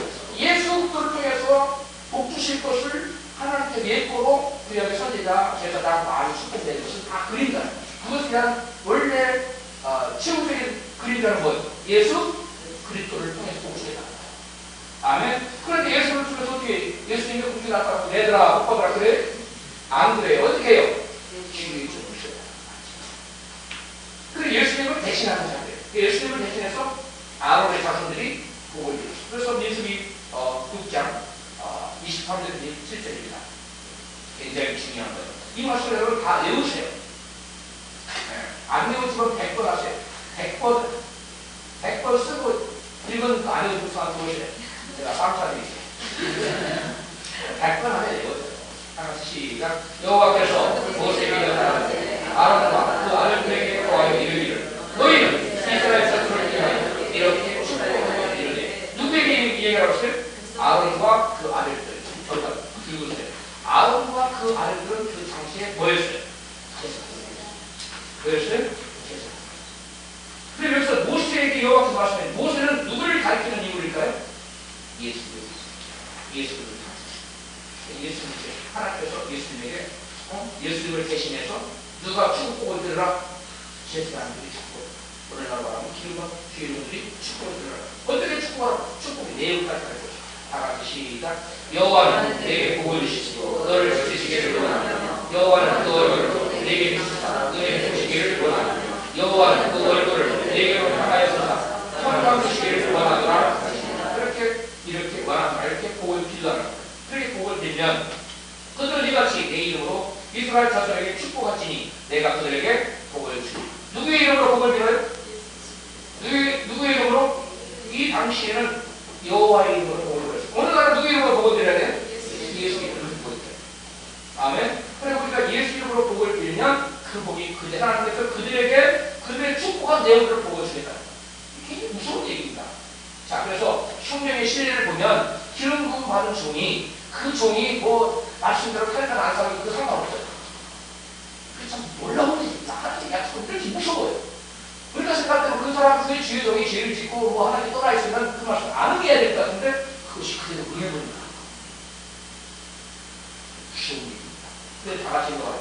대표적인 신뢰가 엘리 제사장이죠. 엘리 제사장은 이미 하나님께로부터 무한 중에 다 같이 읽어요. 17장 1장 17절 20절입니다. 시작. 엘리가 여호와의 가로되 평안이다. 이스라엘 하나님 너희 기도하여 구한 것을 허락하시기를 원하노라. 가로되 당신의 종이 당신의 길을 원하나이다. 가서 먹고 얼굴 하시는 수백이 없으니라.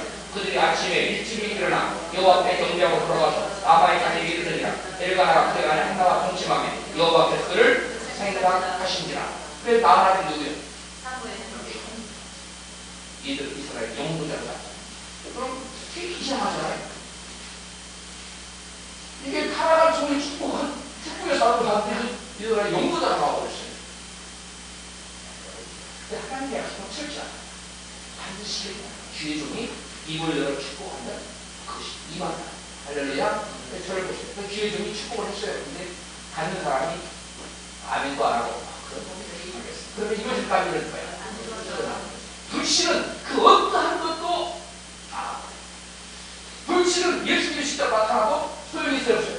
그 소용이 없어요. 예수님이 나타나고 예수님께서 어느 고을에 섰는데 그 고을 사람들이 믿었어요, 안 믿었어요? 안 믿었어요. 믿지 않으면 이 산역에 떨어졌어요. 그곳은 주님께서 능력을 해결하는 소리가 근데 불신 앞에는 하나님 것도 할 수가 없어요. 불신 앞에는 하나님의 불신 앞에 할 수 있는 것도 오로지 뭐밖에 없어요? 심판밖에 없어요. 불신은 무서워요. 여기 계신 분에게 하나님을 온전히 믿어드리세요. 예수께서 그랬어요. 어떻게 하나님 믿을 하니까 하나님의 보내신 자를 믿는 것이 곧 나의 일은 하나님을 믿는 거예요. 아멘. 자, 그 다음에 주의 축복, 주의 종이 축복의 성도에게 복을 나타나려면 믿어야 돼요. 그런데 믿지 않는 행위들, 불신하면 축복이 나타나야 나타나요. 그 이유들을 쭉 설명해요. 자, 첫 번째 주의 종이 따라서 즐거움으로 목회하도록 순종하고 복종해요. 다 같이 읽어봐요. 시작. 너희는 인도하는 자들에게 순종하고 복종하라. 순종하고 복종이 뭐가 달라요? 순종하고 또 복종하고 또 붙였을까? 우리 현재 애들이 마음이 안 될 때 힘이 만들어야 돼. 네, 맞았어요. 여러분, 순종은 마음 어머니가 될 때, 동의가 될 때 하는 게 순종이고, 순종, 복종은 뭐냐면 마음의 동의가 안 될 때까지 자기를 꺾고 하는 것이 복종이에요. 그러니까 성경에는 마음이 안 들어도 뭐 하는 거예요? 무슨 말인지 알겠죠? 마음이 안 들 때 하는 건 뭐라고요? 복종. 순종이 안 되는 건 뭐예요? 복종. 아내는 남편에게 순종하라고 했어요? 복종하라고 했어요? 둘 다 나와요. 둘 다 나와요? 네.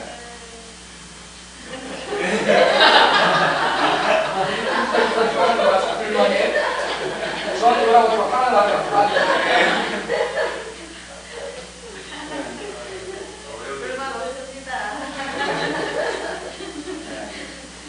몇 번 막 신강하는 사람들이 싫었어요. 마음이 되게 그때는 수익하는 그런 말이 야, 누구 뭐? 여성부? 여성부는 좋아요. 약한 자들을 보호해주는 거니까. 그렇지만 여성부가 남편을 찍어들으라고 해주는 건 아니거든요. 넘어가요. 자, 그 다음에 그래서 주의 종들로 하여금 기쁨으로 목회하도록 여러분이 같이 성들. 주의 종이 어떤 마음으로 목회하도록? 기쁘고 즐거운 마음으로 목회하도록 하는 사람 복이 돼. 그런데 주의 종에게 근심거리가 되고 걱정거리가 되면 그 사람의 복이 나타나요. 복을 빌어줘도 그 사람이 안 믿습니다. 자, 그 다음에 내가 그러자 근심하게 하지 말라. 그렇지 않으면 너에게 뭐가 없어요? 유익이 없다. 아무리 복 빌어도 유익이 안 된다는 거예요. 아무리 말씀을 들려줘도 그게 유익이 안 된다는 거예요. 역사가 안 나타나는 거예요. 왜? 근심이요. 그러니까 두 번째, 하나님 없이 권위자를 비방하거나 권위를 대적지 말아야 돼요. 여러분이 반드시 가르쳐요. 주의 종을 비방하거나 뭐하면 안 된다? 대적하거나. 안목사님 조만간에 가서 가르치세요. 반드시 가르쳐야 돼요. 이걸 안 가르치면 성도들이 하나님이 주시고자 하는 방법을 다 뭐하고 나를 놓치고 가요. 그러니까 비방하거나, 그래서 대체적으로 비방하고 권위 대적하는 사람이 누구예요? 고라당이에요. 고라당. 온과 또 나다입니까? 나다. 그 다음에 고라. 또 몇 사람이 있어요. 이 사람들이 당을 지어가지고 아론과 그 다음에 모세에게 대적하지. 다 같이 읽어봐요. 시작. 이스라엘 자손 통일의 회감을 받으시라.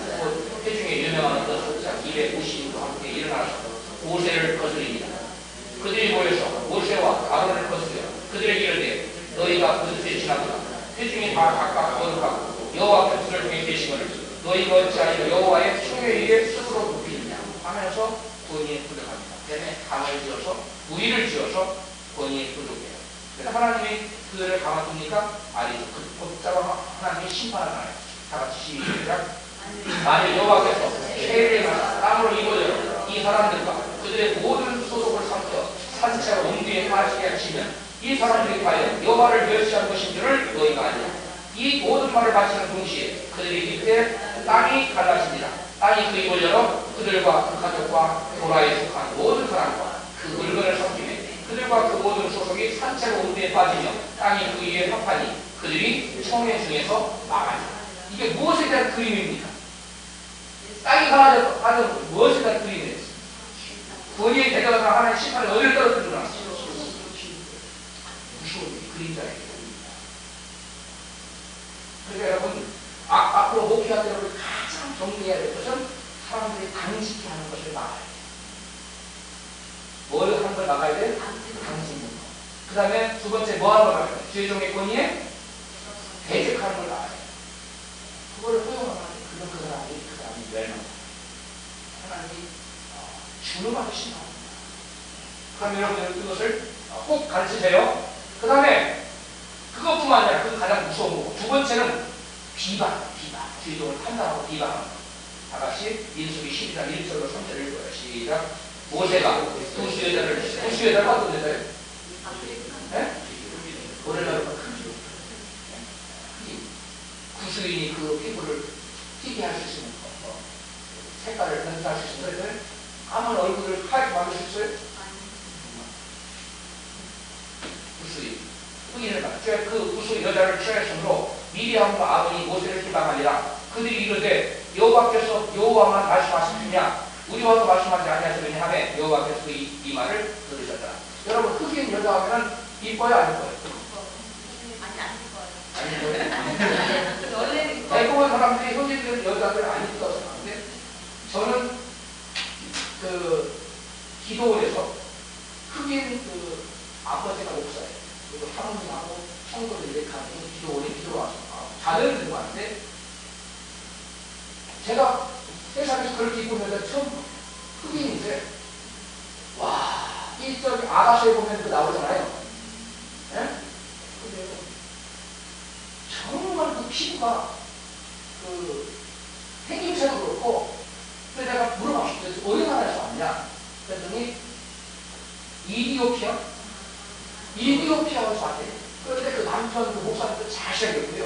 그 사모님도 굉장히 이쁜데 딸은 완전 천하. 내가 베리도 수없이 이쁜 여자들 100여자들 많아요. 그런데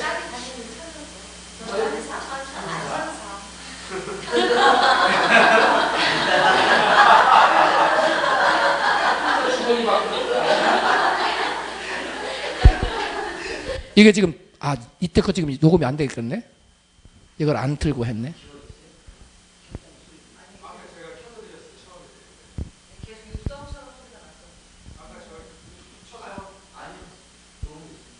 아니 이제 올렸어. 인자 소리가 나는데.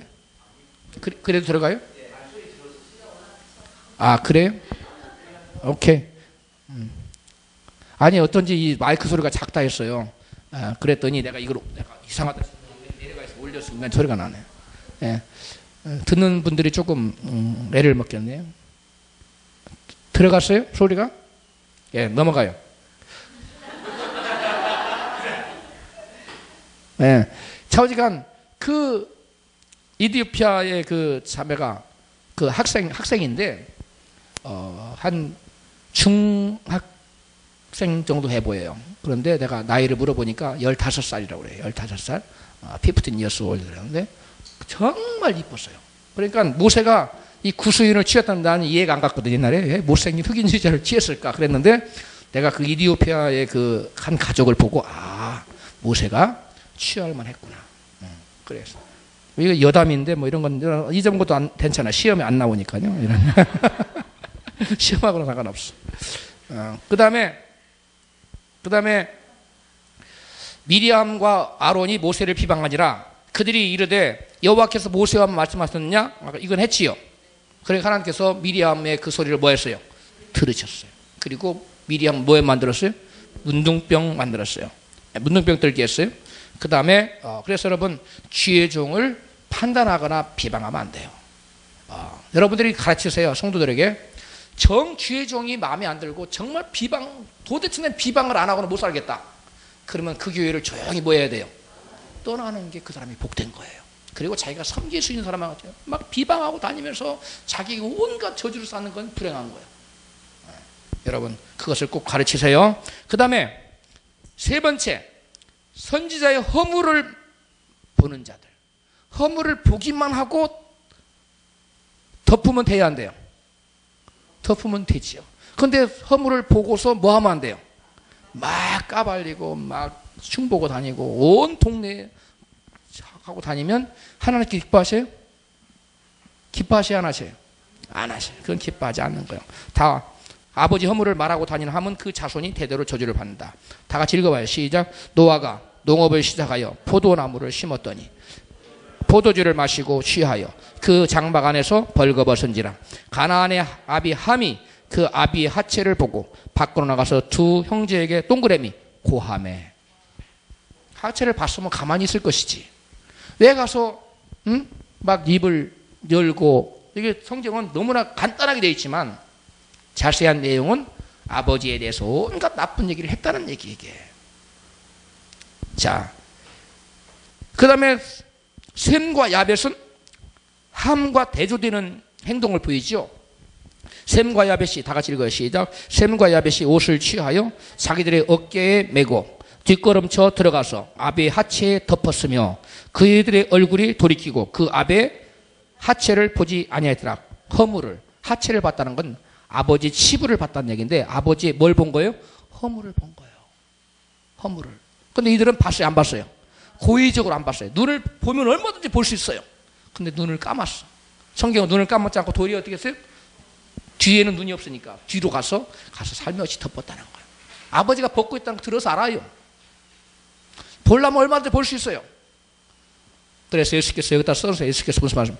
너희 눈이 성하면 온몸이 성할 것이요.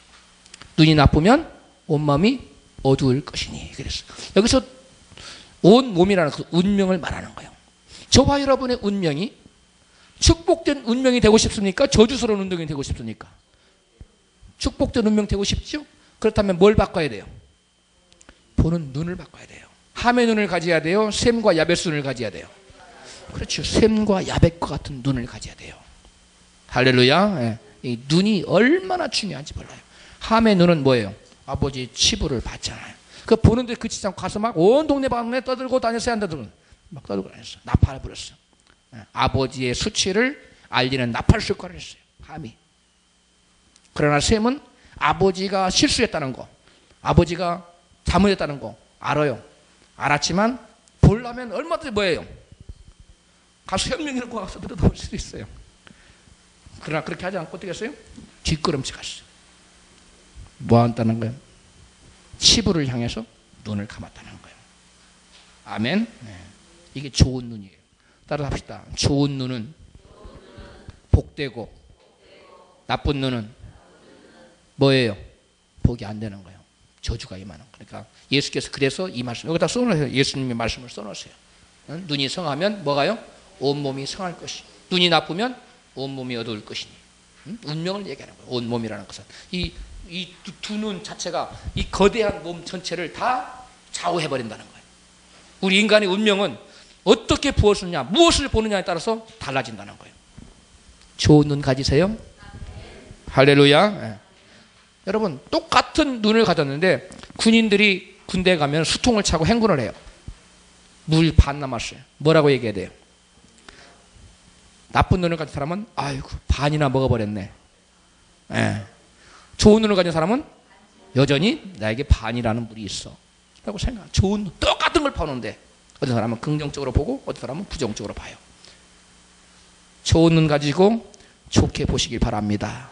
그래서 유명한 갑자기 학자 이름을 생각했네. 해석이 사건보다 더 중요하다는 거예요. 사건이 그 자체가 중요한 것이 아니라 인간의 운명은 어떤 눈으로 바라보느냐에 따라 해석에 따라 달라진다는 거예요. 할렐루야. 넘어가요.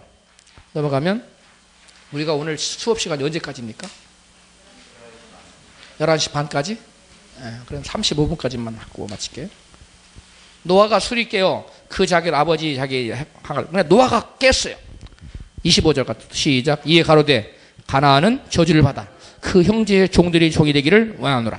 또 가로되 셈의 하나님 여호와를 찬송하리로다. 가나안은 셈의 종이 되고 하나님이 야벳을 창대케 하사 셈의 장막에 거하게 하시고 가나안은 그의 종이 되게 하시기를 원하노라 하였더라. 아멘. 이게 노아의 반응 보세요. 노아의 입에서 나오지요. 노아의 입에서 자기의 그 허물을 보고 막 비방하고 다닌 함에 대해서는 무슨 말이 나갔어요? 좋은 말이 나갔어요? 나쁜 말이 나갔어요? 대답을 안 해요. 좋은 말이 나갔어요? 나쁜 말이 나갔어요? 나쁜 말이 나갔어요. 그 다음에 셈과 합이 자기에 대해서 수치를 가리우고 좋은 눈으로 바라 허물을 가리워준 셈과 합에 대해서 좋은 말이 나갔어요? 나쁜 말이 나갔어요? 좋은 말이 나갔어요. 여러분 이게 중요한 거예요. 자, 가나안 족속은 이게 함의 자손이 가나안인데 가나안 족속은 셈적인 이스라엘에 의해서 나중에 뭐가 돼요? 진멸되잖아요. 사울왕에게 명령하잖아요. 가서 다 뭐하라? 살육하라, 진멸하라. 하나도 남겨. 가축까지라도 우양의 새끼나 사람의 자식이나 뭐 할 거 없이 깐나라게 하나 다 죽여라. 응? 가나안 족속은 역사상에 남아요, 안 남아요? 안 남아요. 진멸당합니다. 그 다음에 나중에 이제 가나안 족속들은 가나안 족속 그 당시에 그 가나안 족속도 남은 족속들이 있었는데 누가 말을 안 들었어요? 사울이 말 안 들어요. 남아요. 근데 이스라엘 백성들이 가나안 족속 다 내쫓으라고 내쫓았어요? 안 쫓았어요? 대답을 안 해요. 그 다음에 왜 또 여호수아가 또 깜빡하고 속지요? 어떤 족속에게? 기브온 족속. 할렐루야. 그 기브온 족속이 먼 데서 온 것처럼 막 그 가죽 부대를 막 헐게하고 신발 다 헤어지고 남난 옷을 입고 와서 먼 데서 왔다. 화치를 맺자. 여호와 이름으로 화치를 맺자 그래요. 화치를 맺는데 여호와께 물어봤어요? 안 물어봤어요? 바로 그겁니다. 여호와의 주권을 인정하는 삶을 사는 사람들은 결정권이 없어요. 모든 결정권이 누구에게 있어요? 하나님에게 있어요. 이게 중요한 거예요. 주로 인정하는 삶을 사는 사람, 청지기로 살아가는 사람들은 중대한 결정을 할 때마다 누구께 물어야 돼요? 여호와께. 그래 다윗은 올라가리까 말리까? 응? 가서 싸우면 될 것 같은데 올라가야 됩니까? 내가 싸우면 이기게 하실래요? 뭐 이래가면서 물어봤잖아요. 주권이 하나님께 있는 거예요. 그러나 여호수아가 묻지 않았어요. 그럼 결국 어떻게 했어요? 약속을 지킬 수밖에 없었으니까 살려놓잖아요. 나중에 그것으로 인하여 이스라엘의 재앙이 임합니다. 그 백성들 때문에 문제가 생겨요. 자, 그래서 가나안 족속들은 오늘날 흑인들인데 역사적으로 아벳 족속인 백인들의 종살이를 했어요. 백인들이 그 나라에 갔다가 흑인들을 막 잡아다가 종을 만들었잖아요. 오늘날까지도 링컨에 의해서 흑인들이 노예 해방을 맞이하지요. 노예에서 해방을 맞이하지만 여전히 미국에서 사우스 지역에 가보면 흑인들 이렇게 결혼 정년기 되면은 아이들이 없어요. 결혼할 아이들이 다 어디가 있냐면 대부분 감옥에 가 있어요. 이게 참 이 비참한 운명입니다. 그것이 계속 흘러 내려가고 있어요. 응? 그 저주들이. 그러나 그 중에서는 예수 잘 믿는 가정들은 돌아오는데 그 사람들은 죄의식도 없고요. 남의 물건 훔쳐도 이게 죄의식이 없어요. 흑인들은. 그래서 4.19 폭동, 미국의 LA 폭동 여러분 압니까? 일어날 때 그 사람 남의 그 물건 그 상금 주인이 없으면 막 가서 가져오고 죄의식이 없어요. 백인들의 사회들은 강탈당했기 때문에 자기들이 가져오는 게 당연하다고 생각하고 이상한 의식구조를 가지고 있어요. 여러분, 이 저주가 쉽게 떠나가지 않습니다. 죄를 한번 우리가 지키는 쉬워도 그 죄의 결과는 우리에게 쉽게 떠나가잖아요. 우리가 철저히 회개하는 것만이 사는 길이에요. 할렐루야. 예. 그 다음에 직장이 없고 결혼 전에 거의 청지 감옥에 갔어. 그 다음에 죄의 허물을 바로 한 나라 사람은 자손이 잘 되지 못해요. 왜 그러냐? 저를 보세요. 장로님들 가정 중에 아주 잘 되는 가정이 있는가 하면 못 되나 극과 극이에요. 장로님들의 가정. 왜 그런 줄 아세요? 장로님들이 우리 안 목사님 교회에 장로님 계세요? 없어요? 이 장로는 함부로 세우면 안 돼요. 이 장로를 세워놓으면요, 이 장로가 바로 하면 정말 축복된데, 이 장로님이 이제 목사님 지근거리에 있잖아요. 지근거리에 있다 보니까 뭐 이런 것 저런 거 보면서 그 마음에 상한 것들, 자기 마음에 안 맞는 것들 집에 가서 다 얘기하는데 그 얘기를 누가 들어요? 자식들이 듣는 거예요. 자식들이 그것을 그대로 듣고 있다가 아하, 교회 목사님들은 다 도둑놈들이구나. 목사님 다 나쁜 사람들이구나. 이런 의식을 갖는 거예요. 그러니까 교회에 대해서 부정적이고 목사님에 대해서 부정적인 생각이 딱 박혀 있어서 교회 나오기를 싫어하고 나와도 다 반대적이에요. 대적하는. 하나님 앞에 이게 대적자를 만들어 버리는 거예요. 그러니까 이 장로는 그런 것을 잘 감당할 만한 사람을 세워야 돼요. 그래야 그 사람이 그 뒷감당을 하지. 이거 복 받으라고 세워놨더니 복은 고사하고 뭘 불러드려요? 저주를 불러드려요. 그러니까 앞으로 여러분 단독 목회를 하거든 분명히 명심하세요. 아, 장로 줘가지고 저 사람은 교회 붙잡아 놔야 되겠다 이런 생각하면 큰일 나요. 저는 그런 사람 보고 봤어요. 장로를 잡아서 교회에 세워놨다가 교회를 부흥시키려고 그 장로를 세워놨더니 그 장로가 교회 목사님을 쫓아냈어요. 실제입니다. 그 정말 믿을 만하다고 생각됐는데 장로를 그 교회에 세워서 교회에 붙잡아 놓고 세워놨는데 그 장로님이 사람들을 규합해서 목사님을 쫓아냈어요. 그래가지고 그 목사님이 기도원해가지고 울고불고 난리가 났어요. 울고불고 난리가 나서 하나님 앞에 금식하고 회개했더니 하나님이 더 큰 교회 10배나 더 큰 교회로 그 목사를 옮겨줬대. 우리 기도원 원장님이 그걸 간증을 하는데 정말 너무나 가슴이 아프더라는 거예요. 그 장로님한테 당한 것을. 그런데 그 장로님은 그렇게 쫓아낸 것을 어떤 자녀들이 죽고요. 뭐 난리가 난 거예요. 여러분, 이게 하나님이 안 계신 것 같고 하나님이 가만히 계신 것 같지만 그렇잖아요. 여러분, 분명히 성도들한테 교육하세요. 여러분 나중에 단독 목회를 하실 분 여기 나오면은 반드시 얘기하세요. 제가 타코마에 있는 어떤 오장로라는 계신 분이 계세요. 어떤 장로요?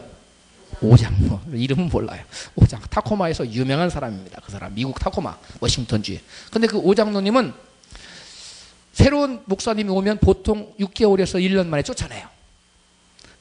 자기 밑에 장로 몇 명 있고 안수집단을 쫙 거느리고 있어요. 그래가지고 목사님이 자기 말대로 말 안 듣고 자기 말대로 목회를 안 한다. 그러면 그 다음 주부터 자기들이 모여 목사님 빼놓고 딱 모이라고 해놓고 11조를 드리지 마라. 그럼 아무도 11조 안 드리는 거예요. 그 다음에 이제 11조 안 들어왔다고 목사님한테 사례비를 안 주는 거예요. 그리고 나서 쫓아내는 거예요. 그런 식으로 했는데 그 자녀가 하나같이 다 뭐가 되는 줄 알아요? 하나는 교통사고가 되고 다리가 잡고 하나는 그 뭐죠? 정신병이 돼가지고 완전히 미쳐버렸어. 미치고. 세 자녀인데 세 자녀가 완전히 정상적인 애가 하나도 없어요. 그런데도 그렇게 두들겨 맞고도 하나는 계속 기회를 주고 안 데려가 아직까지. 근데 또 아직까지 돌아왔는지 모르겠어요. 내가 미국에 있을 때는 안 돌아왔어요. 그때까지. 유명한 사람입니다. 그 사람이. 오장로라고 하는 사람이. 여러분, 이 하나님의 종을 대적하지 말도록 주의 종이 잘 가르치고 권면하고 인도해야 될 책임이 있어요. 할렐루야. 네. 그 다음에 어디입니까? 근데 여러분 이 하나님의 종으로 하여금 나쁜 말이 나오게 만들었던 함과 대조적인 사람이 있는데 그 사람이 누구예요? 다윗입니다. 이 사람은 참 다윗은 참 연구 대상이에요. 참 연구 대상인데 굴속에 가서 우연히 굴속에 들어갔는데 그 속에 누가 있었어요? 원수 사울이 있었네.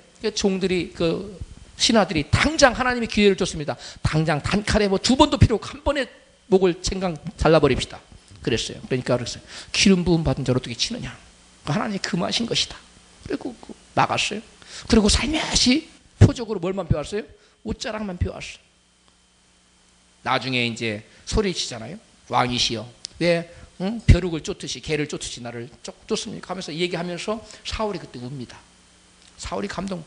원수를 만나면 사람이 죽이지 않을 사람이 누가 있겠느냐. 너는 나보다 더 의롭도다. 아, 이게 놀라운 겁니다. 너는 나보다 더 의롭다. 그러면서 사울이 다윗을 축복합니다. 그 당시에 축복권이 누구에게 있었어요? 그렇죠. 사울 왕에게 있었어요. 왕이 기름 부음 받아요. 축복합니다. 읽어보세요. 4번 하나님이 세우신 고냐지 입에서 축복의 말을 이끌어낸 다윗. 다 같이 시작. 사람이 그 원수를 만나면 그를 평안히 가게 하겠느냐? 네가 오늘날 내게 행한 일을 인하여 여호와께서 내게 선으로 갚으시기를 원하노라. 보라, 나는 내가 반드시 왕이 될 것을 알고 이스라엘 나라가 내 손에 견고히 설 것을 아노니. 할렐루야. 여러분 이거 보세요. 이 다윗의 이 행동은 참 지혜로웠어. 그래서 주의 종의 마음을 아프지 않게 하잖아요. 끝까지 도망은 다니지만. 네? 그러고 나서 그 입에서 뭐가 나오게 만들어요? 축복이 술술술 나오게 만들어요. 그러니까 이 사울의 말대로 됐어요, 안 됐어요? 사울의 말대로 되잖아요. 사울이 그 당시 뭘 가진 사람이었어요? 축복권을 가진 사람이었어요. 여러분 이걸 알아야 돼요. 여러분 누가 축복권을 가지고 있느냐를 알아야 돼요. 그래서 그 축복권을 가진 사람 마음이 뭐 하게 돼요? 항상 기쁘게. 자, 젖 먹여본 사람 손 들어봐요. 젖을 먹여본 분들. 바짝 들어요. 우리 젖을 안 먹여봤어요? 예? 젖을 안 먹였어요? 그럼 저도 안 먹여 애기는 어떻게 키웠어요? 젖이 안 나왔어요? 그거 신기하네. 왜 젖이 안 나와요? 젖을 먹이는 사람 엄마들이 그러는데 엄마가 화가 나면 그 젖이 푸른 빛을 띈답니다. 독이 있는 거예요. 아이가 독을 먹는 거예요. 그럼 앞으로 애기 낳아서 키울 때 화내지 말아요. 무슨 말 이해갑니까? 주의 종이 마음이 상해버리면 강단에 설려놓은 말 속에 독이 들어가 있어요. 그렇게 돼요. 근데 주의 종은 그 독을 안 넣기 위해서 끊임없이 자기를 뭐 해야 돼요? 부인하고 기도해야 돼요. 그래서 주의 종에게 40일 금식 기도가 필요한 겁니다.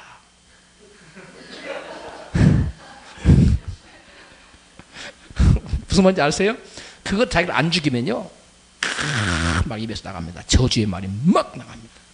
저는 제 마음이 아무리 상해도요 강단에서 제가 저주의 말을 내뱉지 않습니다. 결코 누구를 저주하거나 누구를 겨냥하거나 설교하지 않습니다. 절대로 하지 않습니다.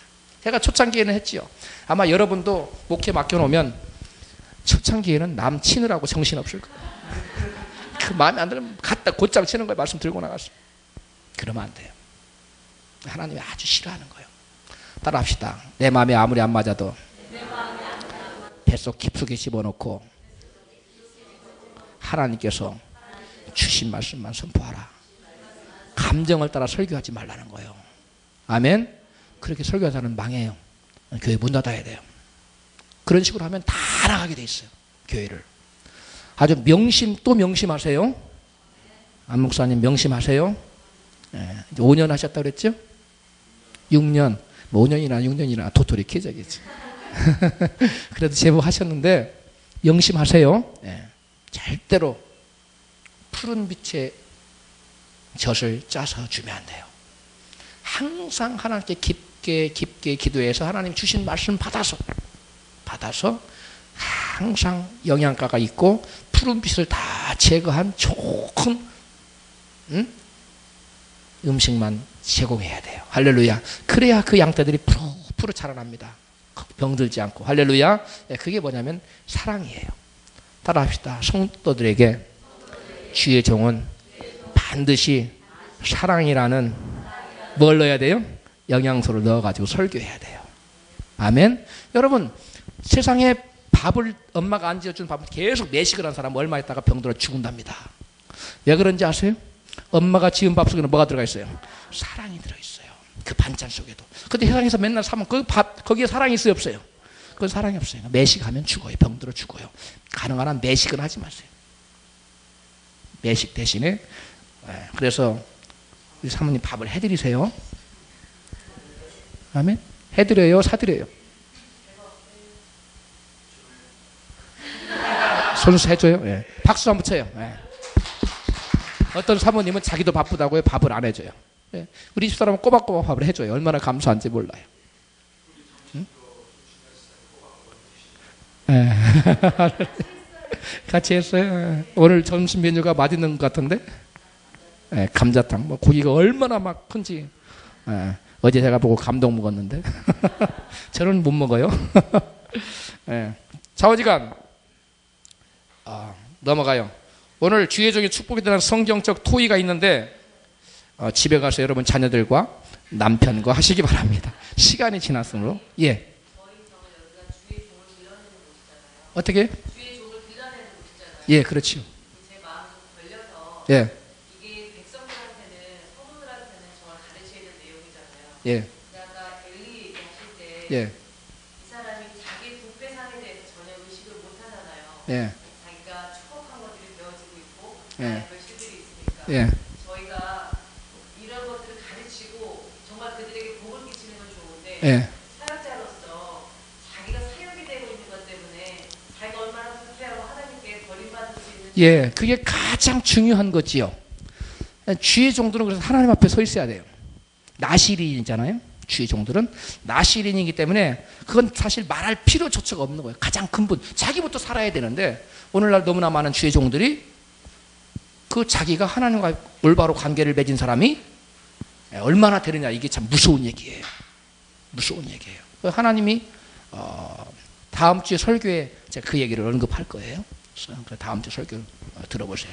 그러면 이 무서운 얘기들이에요. 주의 종이 얼마나 중요한 이치에 있는지를 모르고 그냥 목회하는 거예요. 예? 여러분, 이 주의 종은 철저히 자기를 부인하지 않으면 안 돼요. 철저히 자기를 부인해야 돼요. 그래서 자칫하면 자기 생각이 들어가요. 자칫하면 내가 살아있고 자칫하면 내 뜻대로 목회하는 거예요. 그런 하나님의 심판 대상이 돼요. 그래서 주의 종의 심판은 주의 성도들이 받는 심판하고 게임이 안 돼요. 준엄하고 무서워요. 자기 자신을 항상 쳐서 굴복시키지 않으면 큰일 납니다.